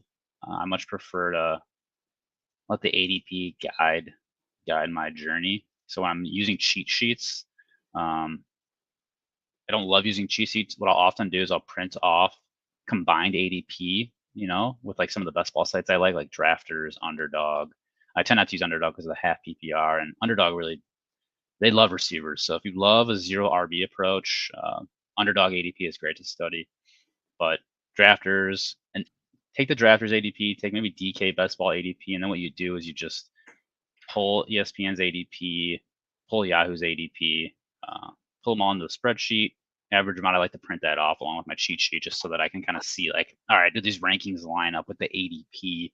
And when you're going into your draft, you can be fully prepared. You can maybe kind of like look at the ADP, look at the cheat sheets that you have handy, or the ESPN rankings that you're using for your online drafts, and you kind of highlight some guys on your ADP sheet who are going either way too high on ESPN's rankings or way too low, so that when you go into your draft, you're like, all right, I know that, for example, I was looking at ESPN. J.K. Dobbins is way lower than some of these other running backs versus where his potential ADP should be. So like J.K. Dobbins, highlight that guy, grab him around ahead of where he's going in the rankings, or like someone like who's James Cook. In my opinion, 61 overall on ESPN, it's a little high. So like, but here he's like 80. Here he's 80. And that's more reasonable. I think that's perfect. He's right next to Monty. He's right next to Swift. I mean, that's good. And maybe this ADP is not so bad as we thought. I'm on the clock here, and I love it, man. Chase grabs Justin Jefferson. We might actually get a legit mock out of this, man. Yeah, Harris slipped in there at the 6 hole. Love that. Jesus, Jamar Chase is low. And I want to know, like, No, I didn't want to draft JJ. Didn't realize the draft started. Okay, well, I'm pretty sure JJ is going to be the first overall pick in my big league. So we'll see. We'll So see. thank you, Chase. Yeah, thank you for helping us out. This is going to be hopefully realistic. The computer's probably going to soak up the QBs, but we got Chase at the 1, Harris at the 6, Jesse at the 12, and we'll see what Harris does here. He grabs Kelsey. And Joe Burrow's probably not going to be a first-round pick in our SuperFlex league. Lamar might not be. So QBs are getting hit here, Jesse. What's going through your mind? Yeah, so QB's getting taken here. I'm gonna try and put this in the mindset of like, all right, this is our draft here. So this is, the focus is quarterbacks are going early, which in a SuperFlex for sure can happen. But I'm gonna go ahead. I mean, Austin Eckler for me, elite talent. This is guy number 1 overall player potential. So I will go ahead. I don't know why it's not letting me draft player. You have to go to the right where you have to click their name. Oh, you got to click the circle. Yeah, it's that's convoluted, but this is boomer tech. All right, and then for me, there's really 2 quarterbacks left that I'm comfortable taking before that teardrop, and I think Fields is a little bit safer, just based on the rushing. So I'll go ahead and take Fields over Lawrence. And unfortunately, this isn't going to help you for our draft next weekend, but it's hopefully going to help somebody if they're watching and they're going to do a SuperFlex mock. Right. We'll see what Harris does here, but you can see there's a lot of like Chubb, Bijan, Diggs, Barkley, Lamb. Like you're getting first-round values in the second round in a SuperFlex. And if you have the 1 QB, like go ahead and take Barkley, Bijan. Like these guys are great picks in the second round. Trevor Lawrence goes, and I think that's going to end the QB run. For a little bit here, and we'll probably readdress QBs in the 3rd round. But I'm gonna get some studs to fall to me here, which is exciting. Yeah, I mean this is one of those SuperFlex leagues where if you join like a random league on Sleeper, if you join a random like MFL, if you're doing like FFPC drafts, like the kind of like with the sharper plays, they will take quarterbacks early, and you'll be left out if you miss. If you don't grab at least one. In a home league like ours, we kind of know our players, it's kind of like know your game, like know who your competition is and try and prepare. Yeah, like especially if you've been in a league for a few years with people, their draft tendencies, you can kind of project things. Chase grabs Amon-Ra St. Brown from me, but I took Tony Pollard, who I'm gonna take anytime I can get one of the top 6 backs, and they're all on the board, like they're all been taken. CMC, Eckler, Chubb, Bijan, Barkley, Tony Pollard. I think my rule is if you have access to one of these players and you're on the clock, you probably have to take one of them. I don't think Nick Chubb should go over these. Like Nick Chubb should be the last one taken of the 6, but especially in a full PPR context. But we'll see. Derrick Henry, Devontae Adams at the top of the queue. Chase grabs Devontae, so he's got the 3 wide receivers starts. They're pumping up Dak. Derrick Henry as my RB2. What do you think about that? I think I'm going to take Olave. Yeah, that sucks. You have to click the dot and then you have to click the player. So we got some boomer tech going on. Yeah, it's like you have to put them in your watch list, and then from there. But Jamar Chase, Tony Pollard, Chris Olave start. It feels pretty good. I don't expect Tony Pollard to be there for me in our real draft, but I'm kind of stuck in my ways here, grabbing 3 players that are not QB based on where I am on the board, because I'm not going to have access to Trevor Lawrence. Maybe I do get Trevor Lawrence to fall. I probably would consider taking him here, but I think I have to continue taking stud flex players, and then I'm going to evaluate QB as we go on in the draft. And we'll see what JB does here. So we have a guy in the 4th spot. We have Harris at the 6th, and we have a team in the 10th spot. So we at least have half a lobby to get this kind of evened out. Harris grabs Najee Harris there. Harris on Harris prime right there. Take us through this round 3-4 turn, Jesse, as you got some interesting QBs available. You also have some good flex players available. Yeah, QBs are it's that next tier QB, right? I mean, you see Rodgers, Dak go. Not too concerned too high about them. for Rodgers, man. I get really nervous if I don't have receivers after 4 rounds. Yeah. Looking at the list here, I see DK's a little bit lower than where I would. So DK, Devonta Smith. That's a crime against humanity. What's he doing down there? This is a run in the DK Devonta turn for me. Yeah. So the one other name on this list besides DK that I like is Calvin Ridley. So honestly, dude, I think we're all too low on Calvin Ridley. Yeah, I mean, with the upside there is, I mean, could he be a top 6? Are we, If he gets the 10 touchdowns, he can be. I like ETN here. I mean, I like some of these names here. Mixon, I'm not taking. I think he's just too high. I think he's a floor play for me with, maybe 1 or 2 nice games. I'll take Calvin Ridley. He's kind of been a favorite target of mine. I mean, I really like that group of Higgins, Devonta, Ridley. I mean, Keenan Allen sticks in there sometimes. Yep. I mean, DK, yeah. Devonta Smith, there's 0% chance he's there for me in the SuperFlex I'll be playing in. But if you're in a league where quarterbacks are going early like this, you got to just kind of play with what you're given. As much as I'd like to try and think about this from a fellowship perspective, right? How good is Calvin Ridley going to be this year? Is it, dude, before he got suspended, he was a top 5 dynasty asset. I know he's 28 years old, maybe. Yeah. But yeah, he's probably, I mean, I don't want to put this name with the player, but I got kind of a little bit of a Cooper Kupp thing going on with Ridley, with what Calvin Ridley could do in this offense. He's 28. I don't think we're going to get longevity out of him, but I think we're going to get 2 or 3 elite seasons. I think he's got top 10 wide receiver upside this year. If he runs hot on touchdowns, that's what's going to vault him into the top 5. But this is a guy that, like, most of the summer I'm like, Calvin Ridley and Christian Kirk, they're kind of like the same value. But after that first preseason game where Kirk was not on the field for 2 wide receiver sets, I had to swallow the L, and I'm like, I got to boost Calvin Ridley up. And honestly, I think I'm too low on him. I think I got him at like wide receiver 16, 17. I gotta get him higher. Nice grabs there. Oh, he sniped the Pierce from you. Jameer and Pierce. Aaron Jones. QBs are here. I can grab a Daniel Jones.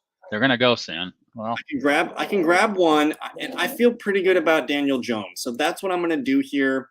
Otherwise, like, Keenan Allen shouldn't be available, if we're being honest here. I'd rather have Keenan Allen than Amari Cooper and Deebo Samuel, I think, but it's close. Yeah, I think Keenan's like end of the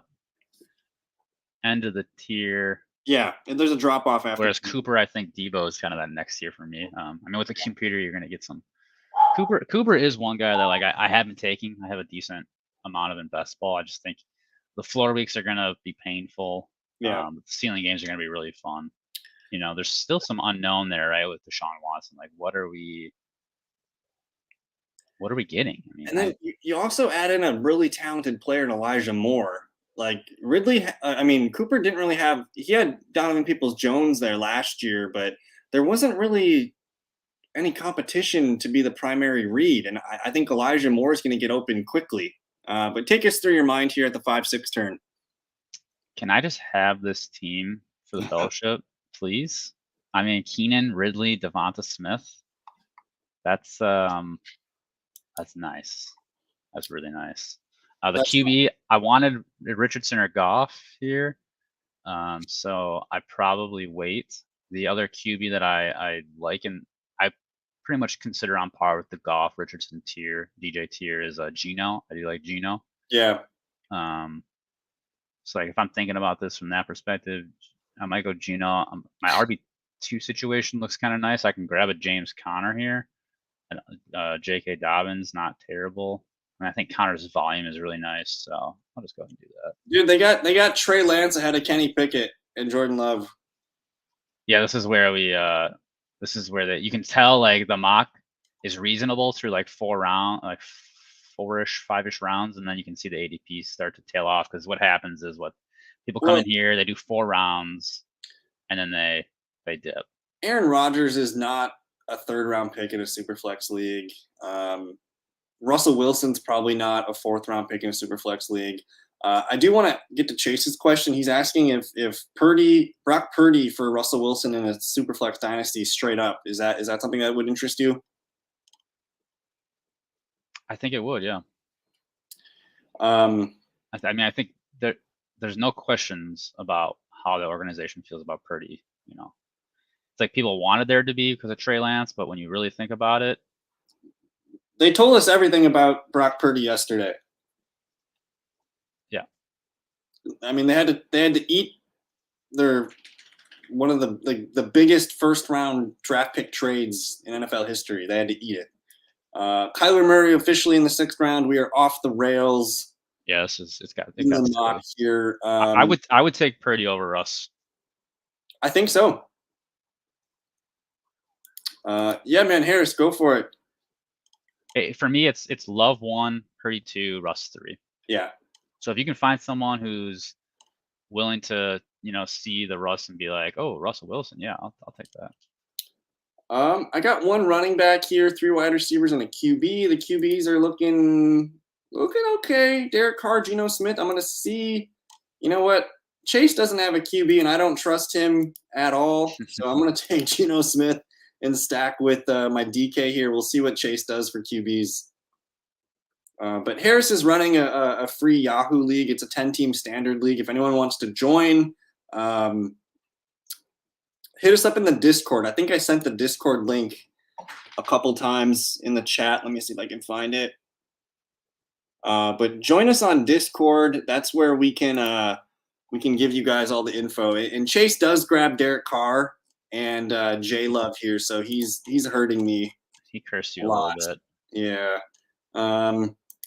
But I Geno Smith and Daniel Jones, man, I like that value there. I do need a running back, but Deontay Johnson, Mike Williams, these guys should not be available. These guys are both like premium. These guys are both like Mike Williams. Like, have you seen? I don't know how many drafters you did the other day, but Mike Williams has now entered the 3rd round. I've seen him go 34, 35, 36. As it's more of a Jerry Jeudy reaction because Jeudy was being drafted at the end of the 3rd sometimes, and now people are just starting to go crazy on Mike Williams and push him into the end of the 3rd. Do you have the Discord in the description, the video description, or how do I? Yeah, it should be. It should be in the link in the description. Otherwise, Jesse, I will. I can pop you an invite over on Messenger. All right. Yeah, I don't see it in the. I don't see it down there. I see drafters under the DraftKings website, TikTok, Twitter. It's not in there. Gotta get that Discord going, baby. You know what I think I did? Because I set this up last week, and I think I didn't have the Discord ready yet. But I just sent you the Discord link in Messenger. All right. But let's see. Crazy because Mike Williams is my wide receiver 4 Dynasty. Mike Williams is going to be a stud. Like I'm wearing a freaking Chargers sweatshirt right now. Like I mean, so excited. Big Mike in the slot is. It's appetizing. Those are things that get me going.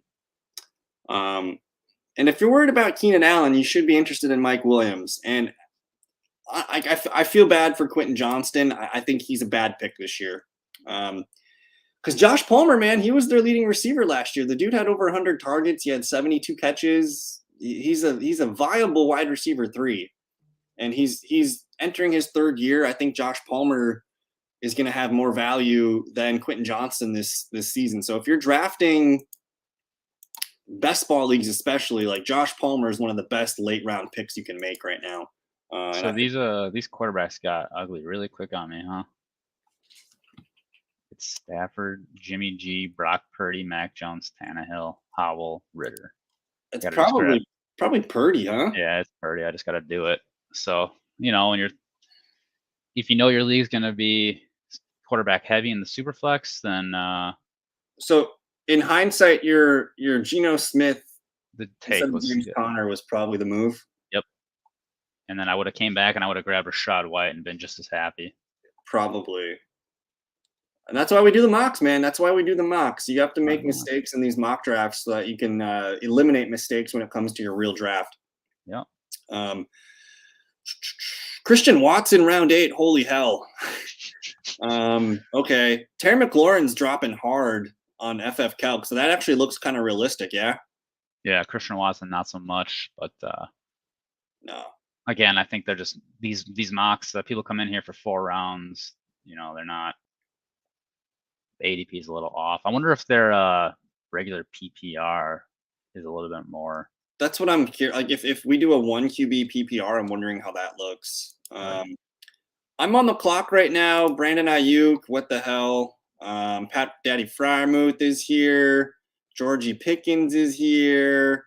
I You're do gonna love need it. a You're running gonna love back.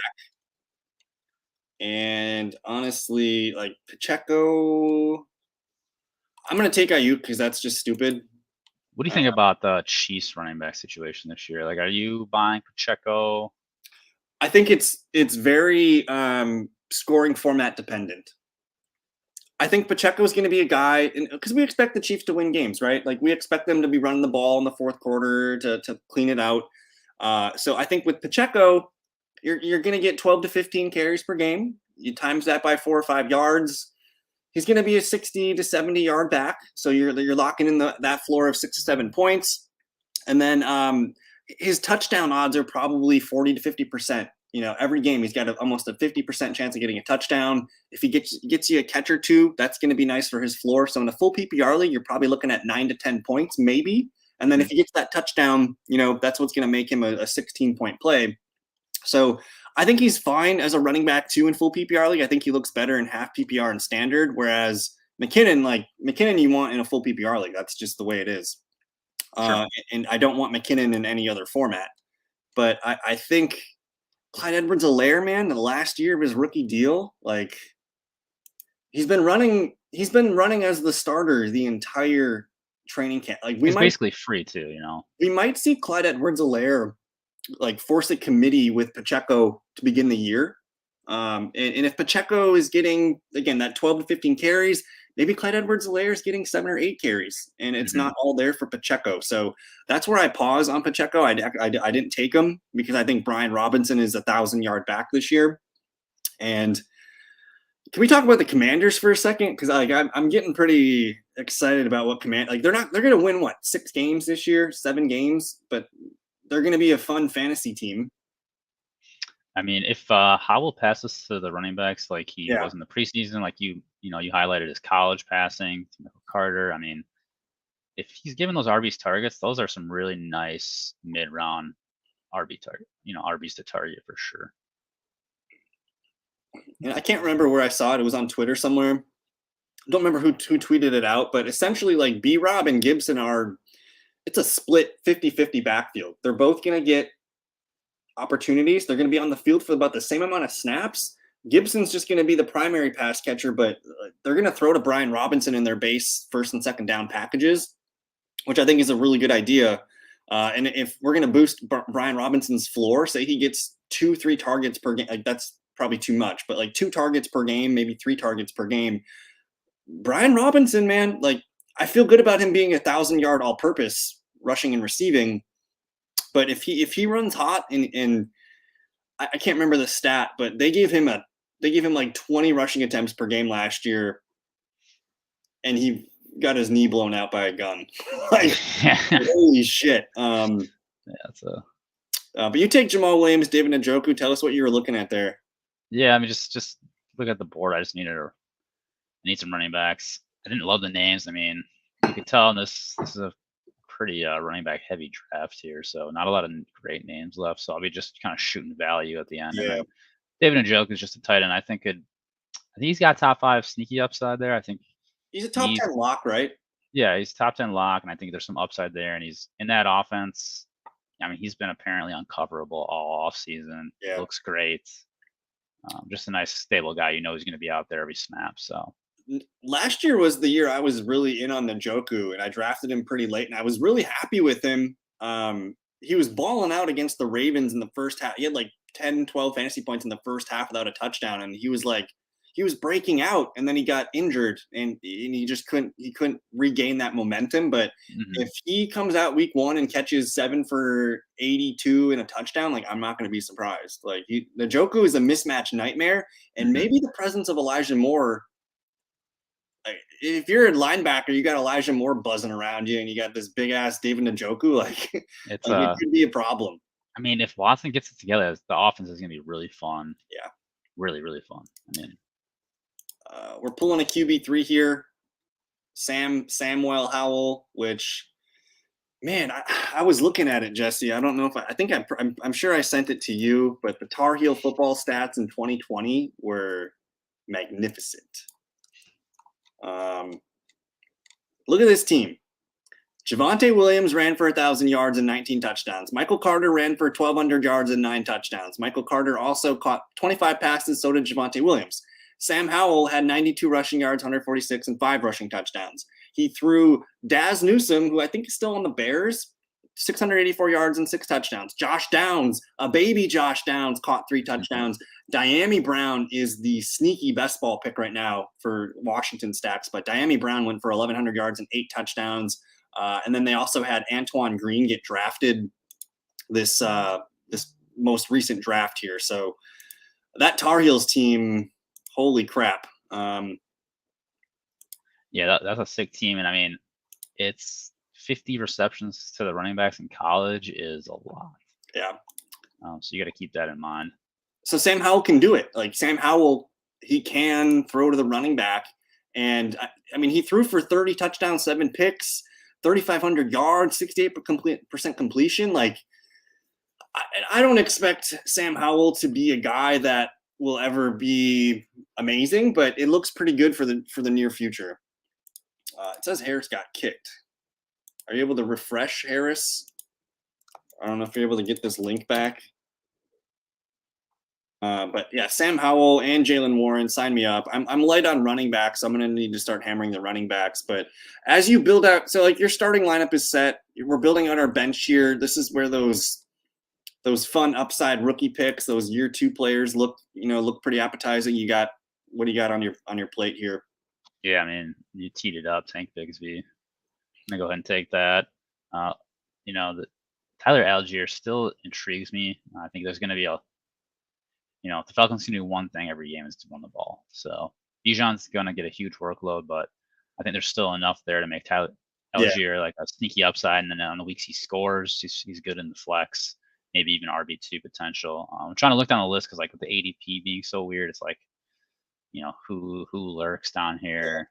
Nothing's really too crazy, but yeah, I need running backs same position as you're in. So I'm just gonna keep grabbing these potential upside. I mean, like I said, Algier standalone, the best handcuffs you can get are guys who have standalone value as flexes, and then if the starter gets hurt, I mean, they're gold. Yeah, they're liquid gold. It's your Bigsby's, your Warrens, your Algiers, your AJ Dillons. Heaven forbid nothing happens to Bijan, but Algier could be a league name back. Rashawn Johnson's one of those running backs that fits the mold we're looking for. I also think Kendre Miller maybe. Devin Achane's dropping like hot rocks. Our boy Zay Flowers is out there. Like this just don't make sense. I would have taken him. I needed running back, so Zay Flowers should not be here. I feel bad because this is probably not a very good mock for people to be watching, but you just talk through the players. You give them. There's always a player take somewhere, and there's always a decision to be made. So it does help at some point. Like for me to get Rashawn Johnson as my RB4, I'm feeling pretty good about that. So like I'm doing the hero RB strategy with Tony Pollard, and then I'm gonna small chunk it with Brian Robinson at my 2, and then Jalen Warren and Roshan are nice bench pieces here. I probably need another one, but man, oh man, Zay Flowers should not be on the board right now. And he's probably the last of the Mohicans at that position. So we'll see what Chase does. He grabs Romeo Doubs and Bryce Young. Is there any running back worth taking over Zay Flowers here? I think it's a no. I'm going to say no. It's a no. I mean, if Romeo Doubs is still on the board, he should. Romeo went here to Chase. But we'll see what's going to happen here. We're going on 2 hours and 23 minutes, the mock draft marathon. Great mocks. This has been pretty fun today. I think this is probably going to be the last one of the day. We got. I'm sure Jesse's got disgusting DFS lineups to set before the noon slate. So we'll kind of get to that. But this was fun, man. I want to thank everybody for hanging out with this mock draft marathon. I think, dude. So like we're drafting next week, man. Hopefully I have enough time to put out some more videos tomorrow, Monday, Tuesday, Wednesday for you guys. But otherwise, that'll be my last time. Like Wednesday night will be my last time to make videos for the good people. So we went all in, man. We put so much time and effort into this. So it's been a fun ride. We're up to 914 subscribers, by the way, man. So we're moving towards. Oh, chunked out 15 in the last few days there. Last 1,000 before the season starts. Let's go. We got roughly 10 days, maybe 10, 11 days to get there. So we're moving. We'll see if we can go hyper speed here, but we got tons of mock drafts and things for people to watch. So hopefully they can find something at this point of the draft, man. What's sticking out? Well, I mean, it's kind of it's done. Grab the guys that shouldn't be there. Maybe Jake Ferguson sits there as my backup tight end. These receivers are Rashee Rice is an interesting rookie, Kansas City, but just that lingering like Kansas City rookie curse lives. It's one of those things that just like you trust it, you don't trust it. The thing I do, what do we trust in the Kansas City receiver room? I trust MVS to be on the field the most. He's going to run the most snaps, get the most routes, and then I trust Sky Moore to be number 2 in those categories. After that, in a 3-wide receiver set, it's whack-a-mole, man. It's going to be Kadarius Toney sometimes. It's going to be Justin Watson. It's going to be Rashee Rice. It's going to be Richie James. I think that third receiver spot is the revolving door. But for the most part, I think MVS and Sky Moore are locked in. And to be honest, I don't hate MVS as a late redraft pick just for that reason alone. Like, he's going to get opportunity. He's going to have air yards. You can do worse than MVS as your walk-off last receiver pick, you take Rondale Moore here. Talk to me about that. Yeah, Rondale Moore, I mean, realistically, I think between him and Michael Wilson. Whoa. Harris, breaking news. Whoa. That's big. That's kind of what Saquon Barkley did. Yeah, just a slight little uptick. He's back. He's back, baby. Get off the franchise tag. Rob, if you're watching, God damn it, Zamir White. Over Jared Goff, right? He was talking to you guys on the other stream, and we missed it. We just missed it.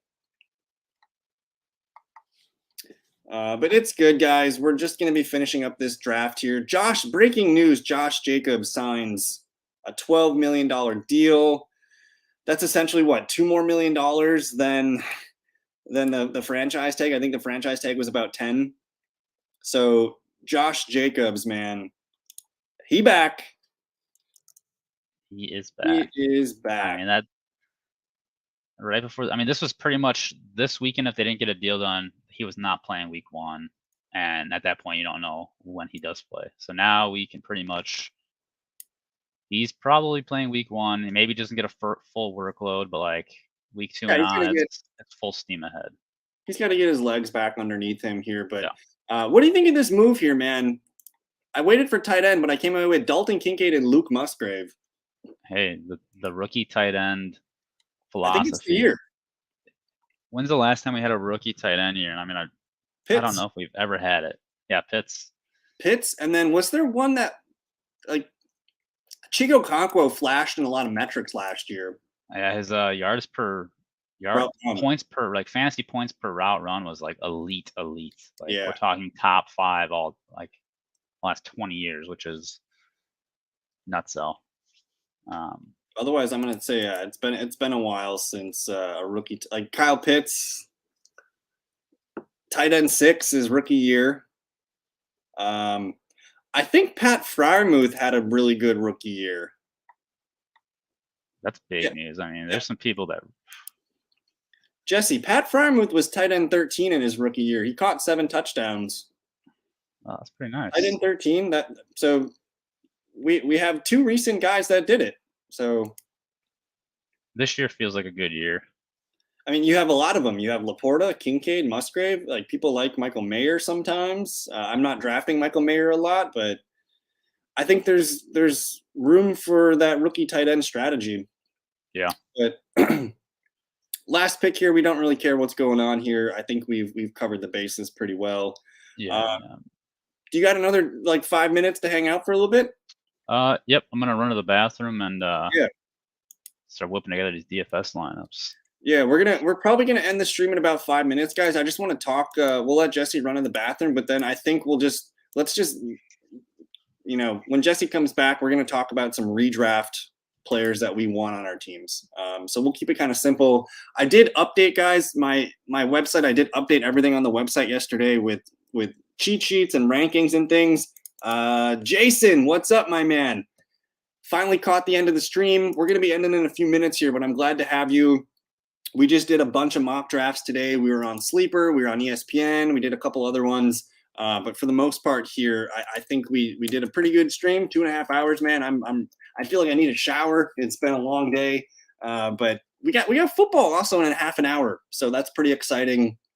But Boss Jacobs, man, he's my RB7. He just signed a $12 million deal. This looks pretty good for Josh Jacobs, guys. He might not be like the best play week 1, but he's got to get into training camp. He's got to get his legs. He's got to get into practice. They might give Zamir White some touches week 1, but Josh Jacobs is back, and I think now my group of 6 running backs has now become 7, and I've had Jacobs kind of ranked here all summer, and I've been taking him when I can. Is Pitts a viable tight end this year? It's a good question, Christian. I do have him. I have him over George Kittle. Like, he's my tight end 6. I think he's got all the talent in the world. I think for me, one thing that I like to do is I like to think like Atlanta Falcons. I want Bijan Robinson. I want Drake London. I can live without Kyle Pitts. Kyle Pitts is falling in drafts right now too, but for me, I'd rather have Pat Freiermuth than Kyle Pitts. So that's kind of where I'm at. Christian says Jordan Love's looking nice. Today's a big day for Jordan Love and the Packers starting offense. We'll see what we can do with it. But Jesse, if we have a few more minutes before we get out of here on the stream today, a lot of people are going to be doing their drafts tonight, tomorrow, this weekend. Hopefully you got some saved for next weekend too. If you have 2 to 3 players you want to bless the people with and make sure they think about taking them, and maybe 1 or 2 guys that you want to grab at the end of your bench, what are some names that stick out? Let's just work down the quarterbacks. Kyle's told you many times about Anthony Richardson. I think the price has remained relatively low, right? But just his rushing upside is so good. He's probably going to flirt at being a QB1.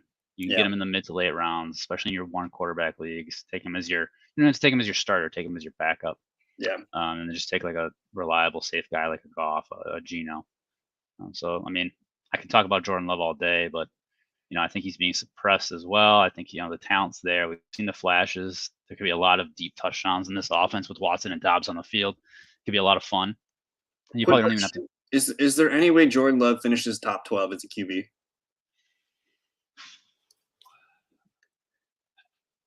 Year 1, it'd be tough, but it's possible. I think the path there is if he gives us more rushing than we expected. Yep. I mean, we know he's athletic. We haven't really seen, we've seen little runs here and there, but if he can get together some rushes, maybe get a few more touchdowns than you think. Yeah. I think that would really pay off. But if you want to move to running back, like Christian says, do you think Eckler finishes the top RB again? If he stays healthy, yes. The offense is going to be hot. Offense going to be hot in LA. I like it a lot. But if you have any running back takes, Jesse, for the people real quick. Yeah, some of my favorite, one of my favorite targets overall is Rachaad White. Opportunity, his opportunity scores off the charts. And if he can just produce, if you can just turn that into efficiency, it's gonna be good. The touchdowns might not be great, but I think where you're getting him in the late rounds, he's gonna catch balls. The Sean Tucker is his main competition right now. Chase Edmonds. I mean, we've seen the Chase Edmonds experience not really work out too well. So Rachaad White for me is like on volume, he might be like a very high end RB2 with potential to crack into the top 12. My touch points that we got from Scott Barrett, which basically say a target is worth, is it 2.5 more points than a carry? Rachaad White comes in at number 12. And I've only got him at 75 targets, which would put him tied for 4th among running backs. So I think the volume play is there for Rashad White. Do you have any other names at running back you want to shout out real quick? I mean, you like Dameon Pierce. I like Dameon Pierce. I think we all feel really good things about Dameon Pierce in year 2. He is the stud RB1. Singletary came in as a backup. I think that's just kind of a change of pace situation. The last name I'll highlight is J.K. Dobbins. Yeah. I think a healthy J.K. Dobbins unlocks that Baltimore offense, and they can do a lot of fun things. Lamar's going to be running the ball.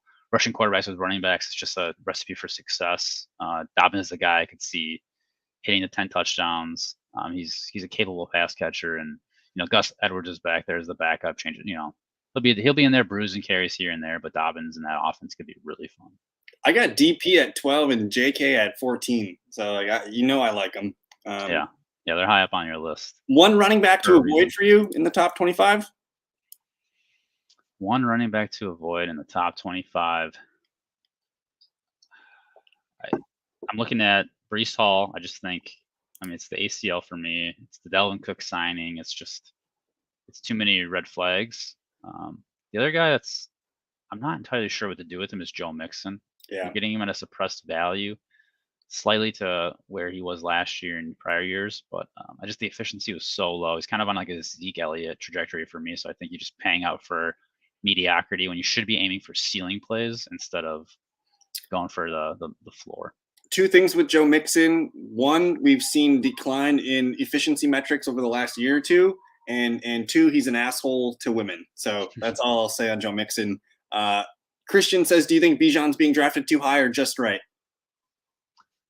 I think he's a end of first round talent. And it's about where he should be going. His volume's great.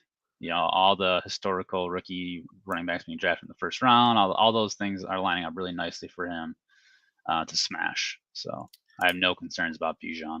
Alrighty. And these are my top 25 receivers. Name one or two that you want on your teams this year.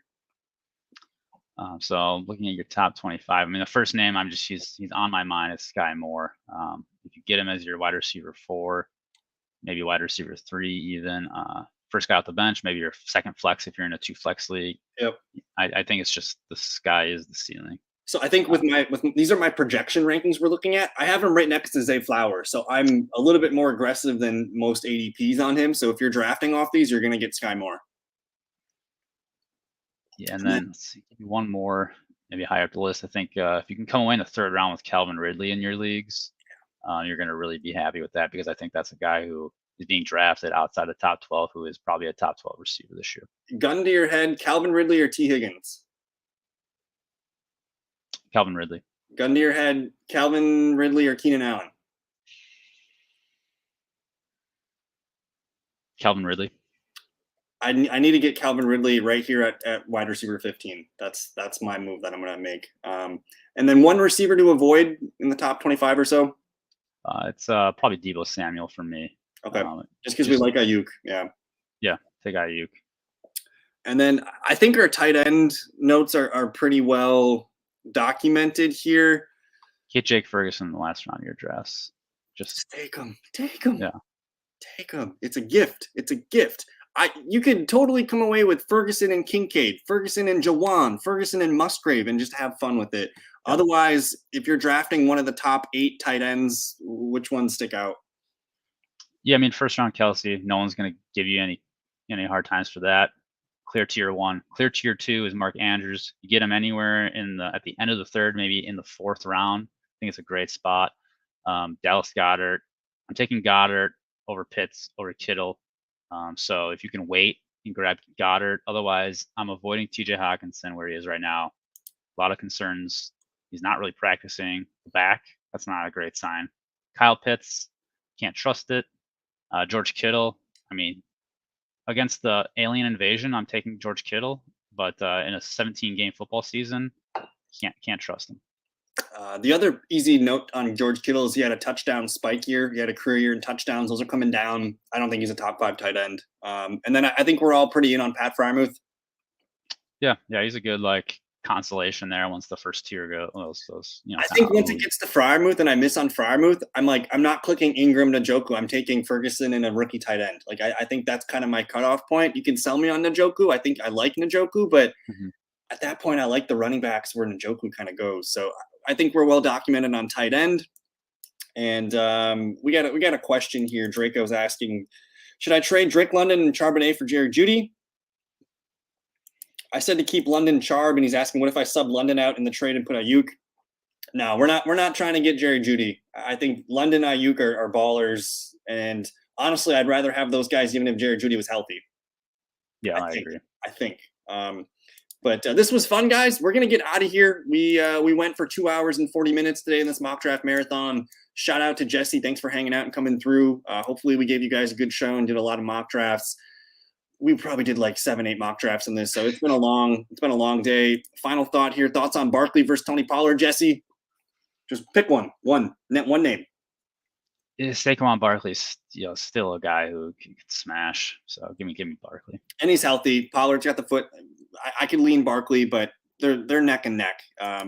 But any final thoughts for the good people? Yeah, I mean, this is the last preseason week. Well, we made it. We made it to football season. Hopefully your drafts didn't happen yet, so you can take Josh Jacobs in the second. Yeah. And long live the fellowship. Viva la fellowship. Thank you guys for hanging out. Enjoy the preseason football today. No injuries today. Let's get through it. Everyone's getting paid. Let's get Leonard Fournette and Kareem Hunt on a team. And I don't know, guys. Enjoy the rest of your Saturday. Take it easy. Peace.